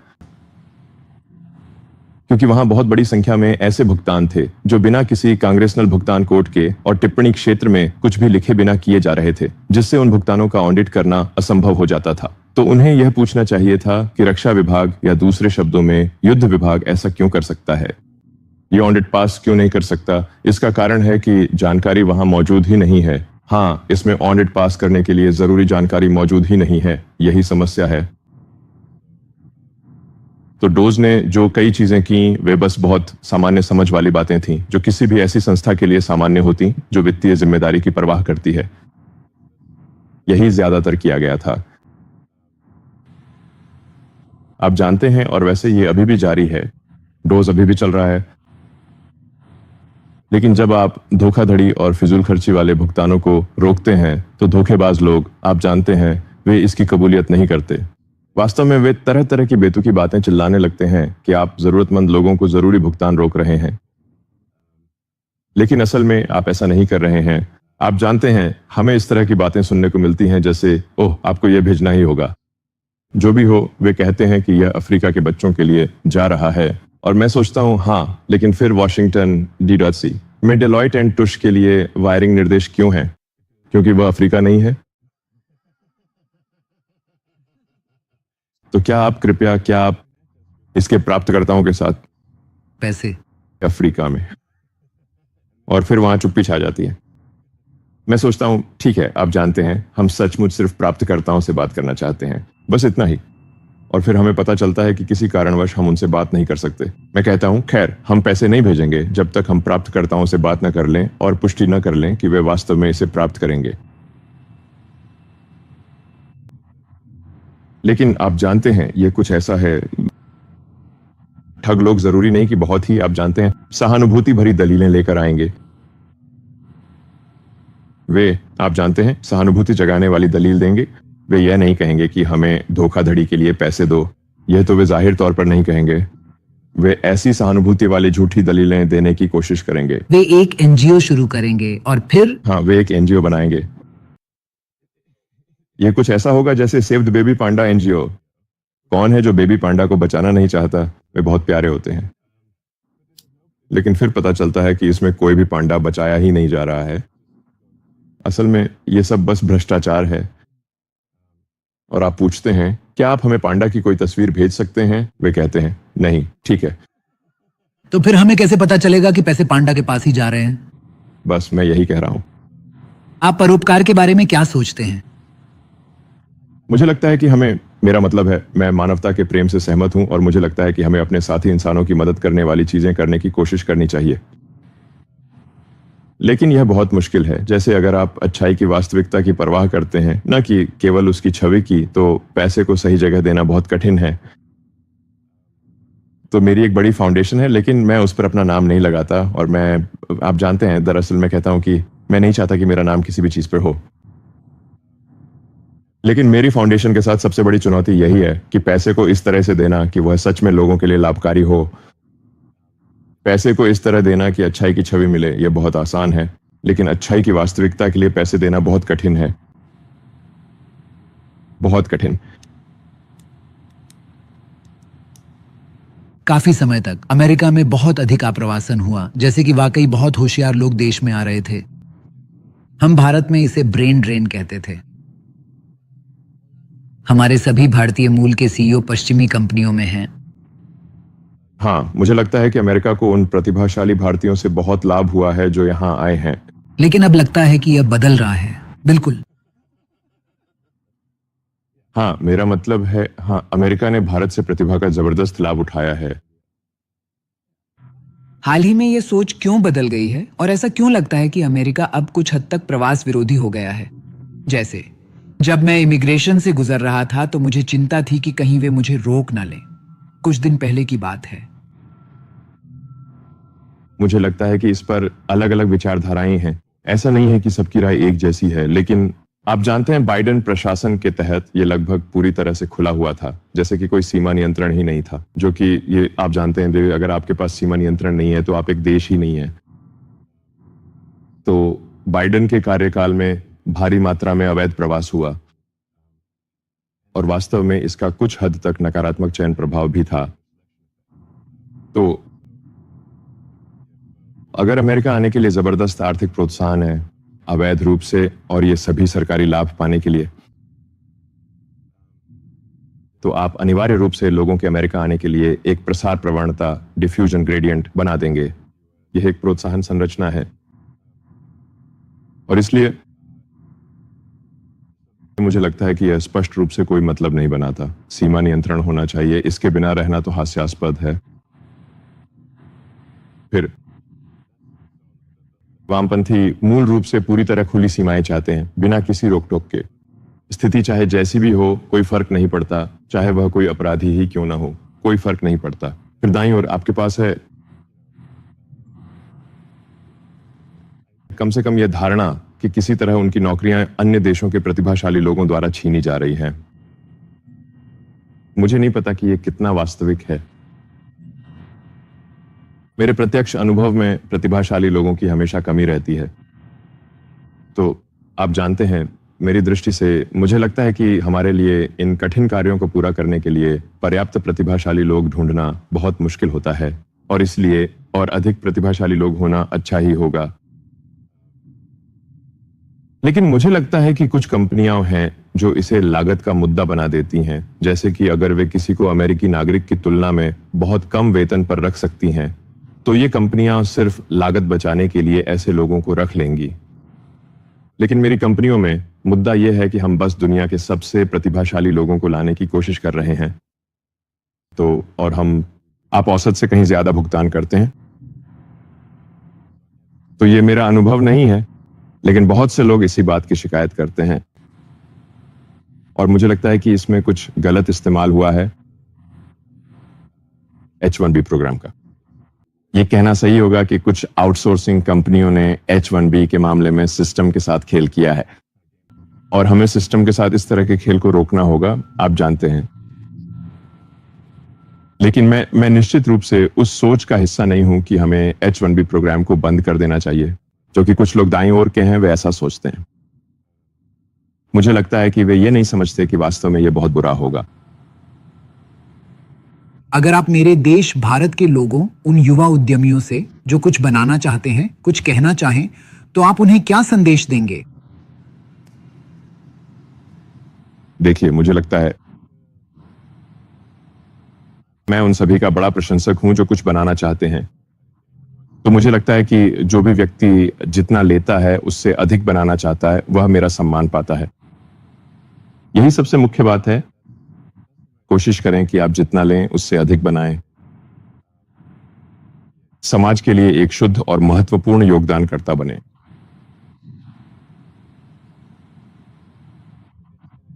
यह कुछ हद तक खुशी की तलाश जैसा है। अगर आप वित्तीय रूप से कुछ मूल्यवान बनाना चाहते हैं तो आपको सीधे उसका पीछा नहीं करना चाहिए। सबसे अच्छा यही है कि आप उपयोगी उत्पाद और सेवाएं देने का प्रयास करें। अगर आप ऐसा करते हैं तो पैसा अपने आप उसके परिणाम स्वरूप आएगा, बजाय इसके कि आप सीधे पैसे का पीछा करें। आप खुशी का भी सीधे पीछा नहीं कर सकते। आप उन चीजों का पीछा करते हैं जो खुशी की ओर ले जाती हैं। सीधी खुशी, तो आप ऐसे काम करते हैं जैसे कि मुझे लगता है संतोषजनक काम या पढ़ाई या दोस्त प्रियजन जो परिणाम स्वरूप आपको खुश करते हैं, तो ये बहुत स्पष्ट लगता है। लेकिन आमतौर पर अगर कोई कंपनी सफल बनाना चाहता है तो उसे कड़ी मेहनत करने के लिए तैयार रहना चाहिए, और यह भी मानना चाहिए कि असफलता की भी एक संभावना है। लेकिन बस इस पर ध्यान केंद्रित करें कि आपके पास क्या आउटपुट इनपुट से अधिक मूल्यवान हो सकता है। क्या आप एक मूल्य निर्माता हैं? यही वास्तव में मायने रखता है। जितना लो उससे अधिक दो। मुझे लगता है कि ये समाप्त करने का एक अच्छा तरीका है। लॉरेन हमसे समापन करने के लिए कह रही हैं। मैं इस अवसर का लाभ उठाकर अपने मित्र मनोज और IGF का भी धन्यवाद करना चाहूंगा।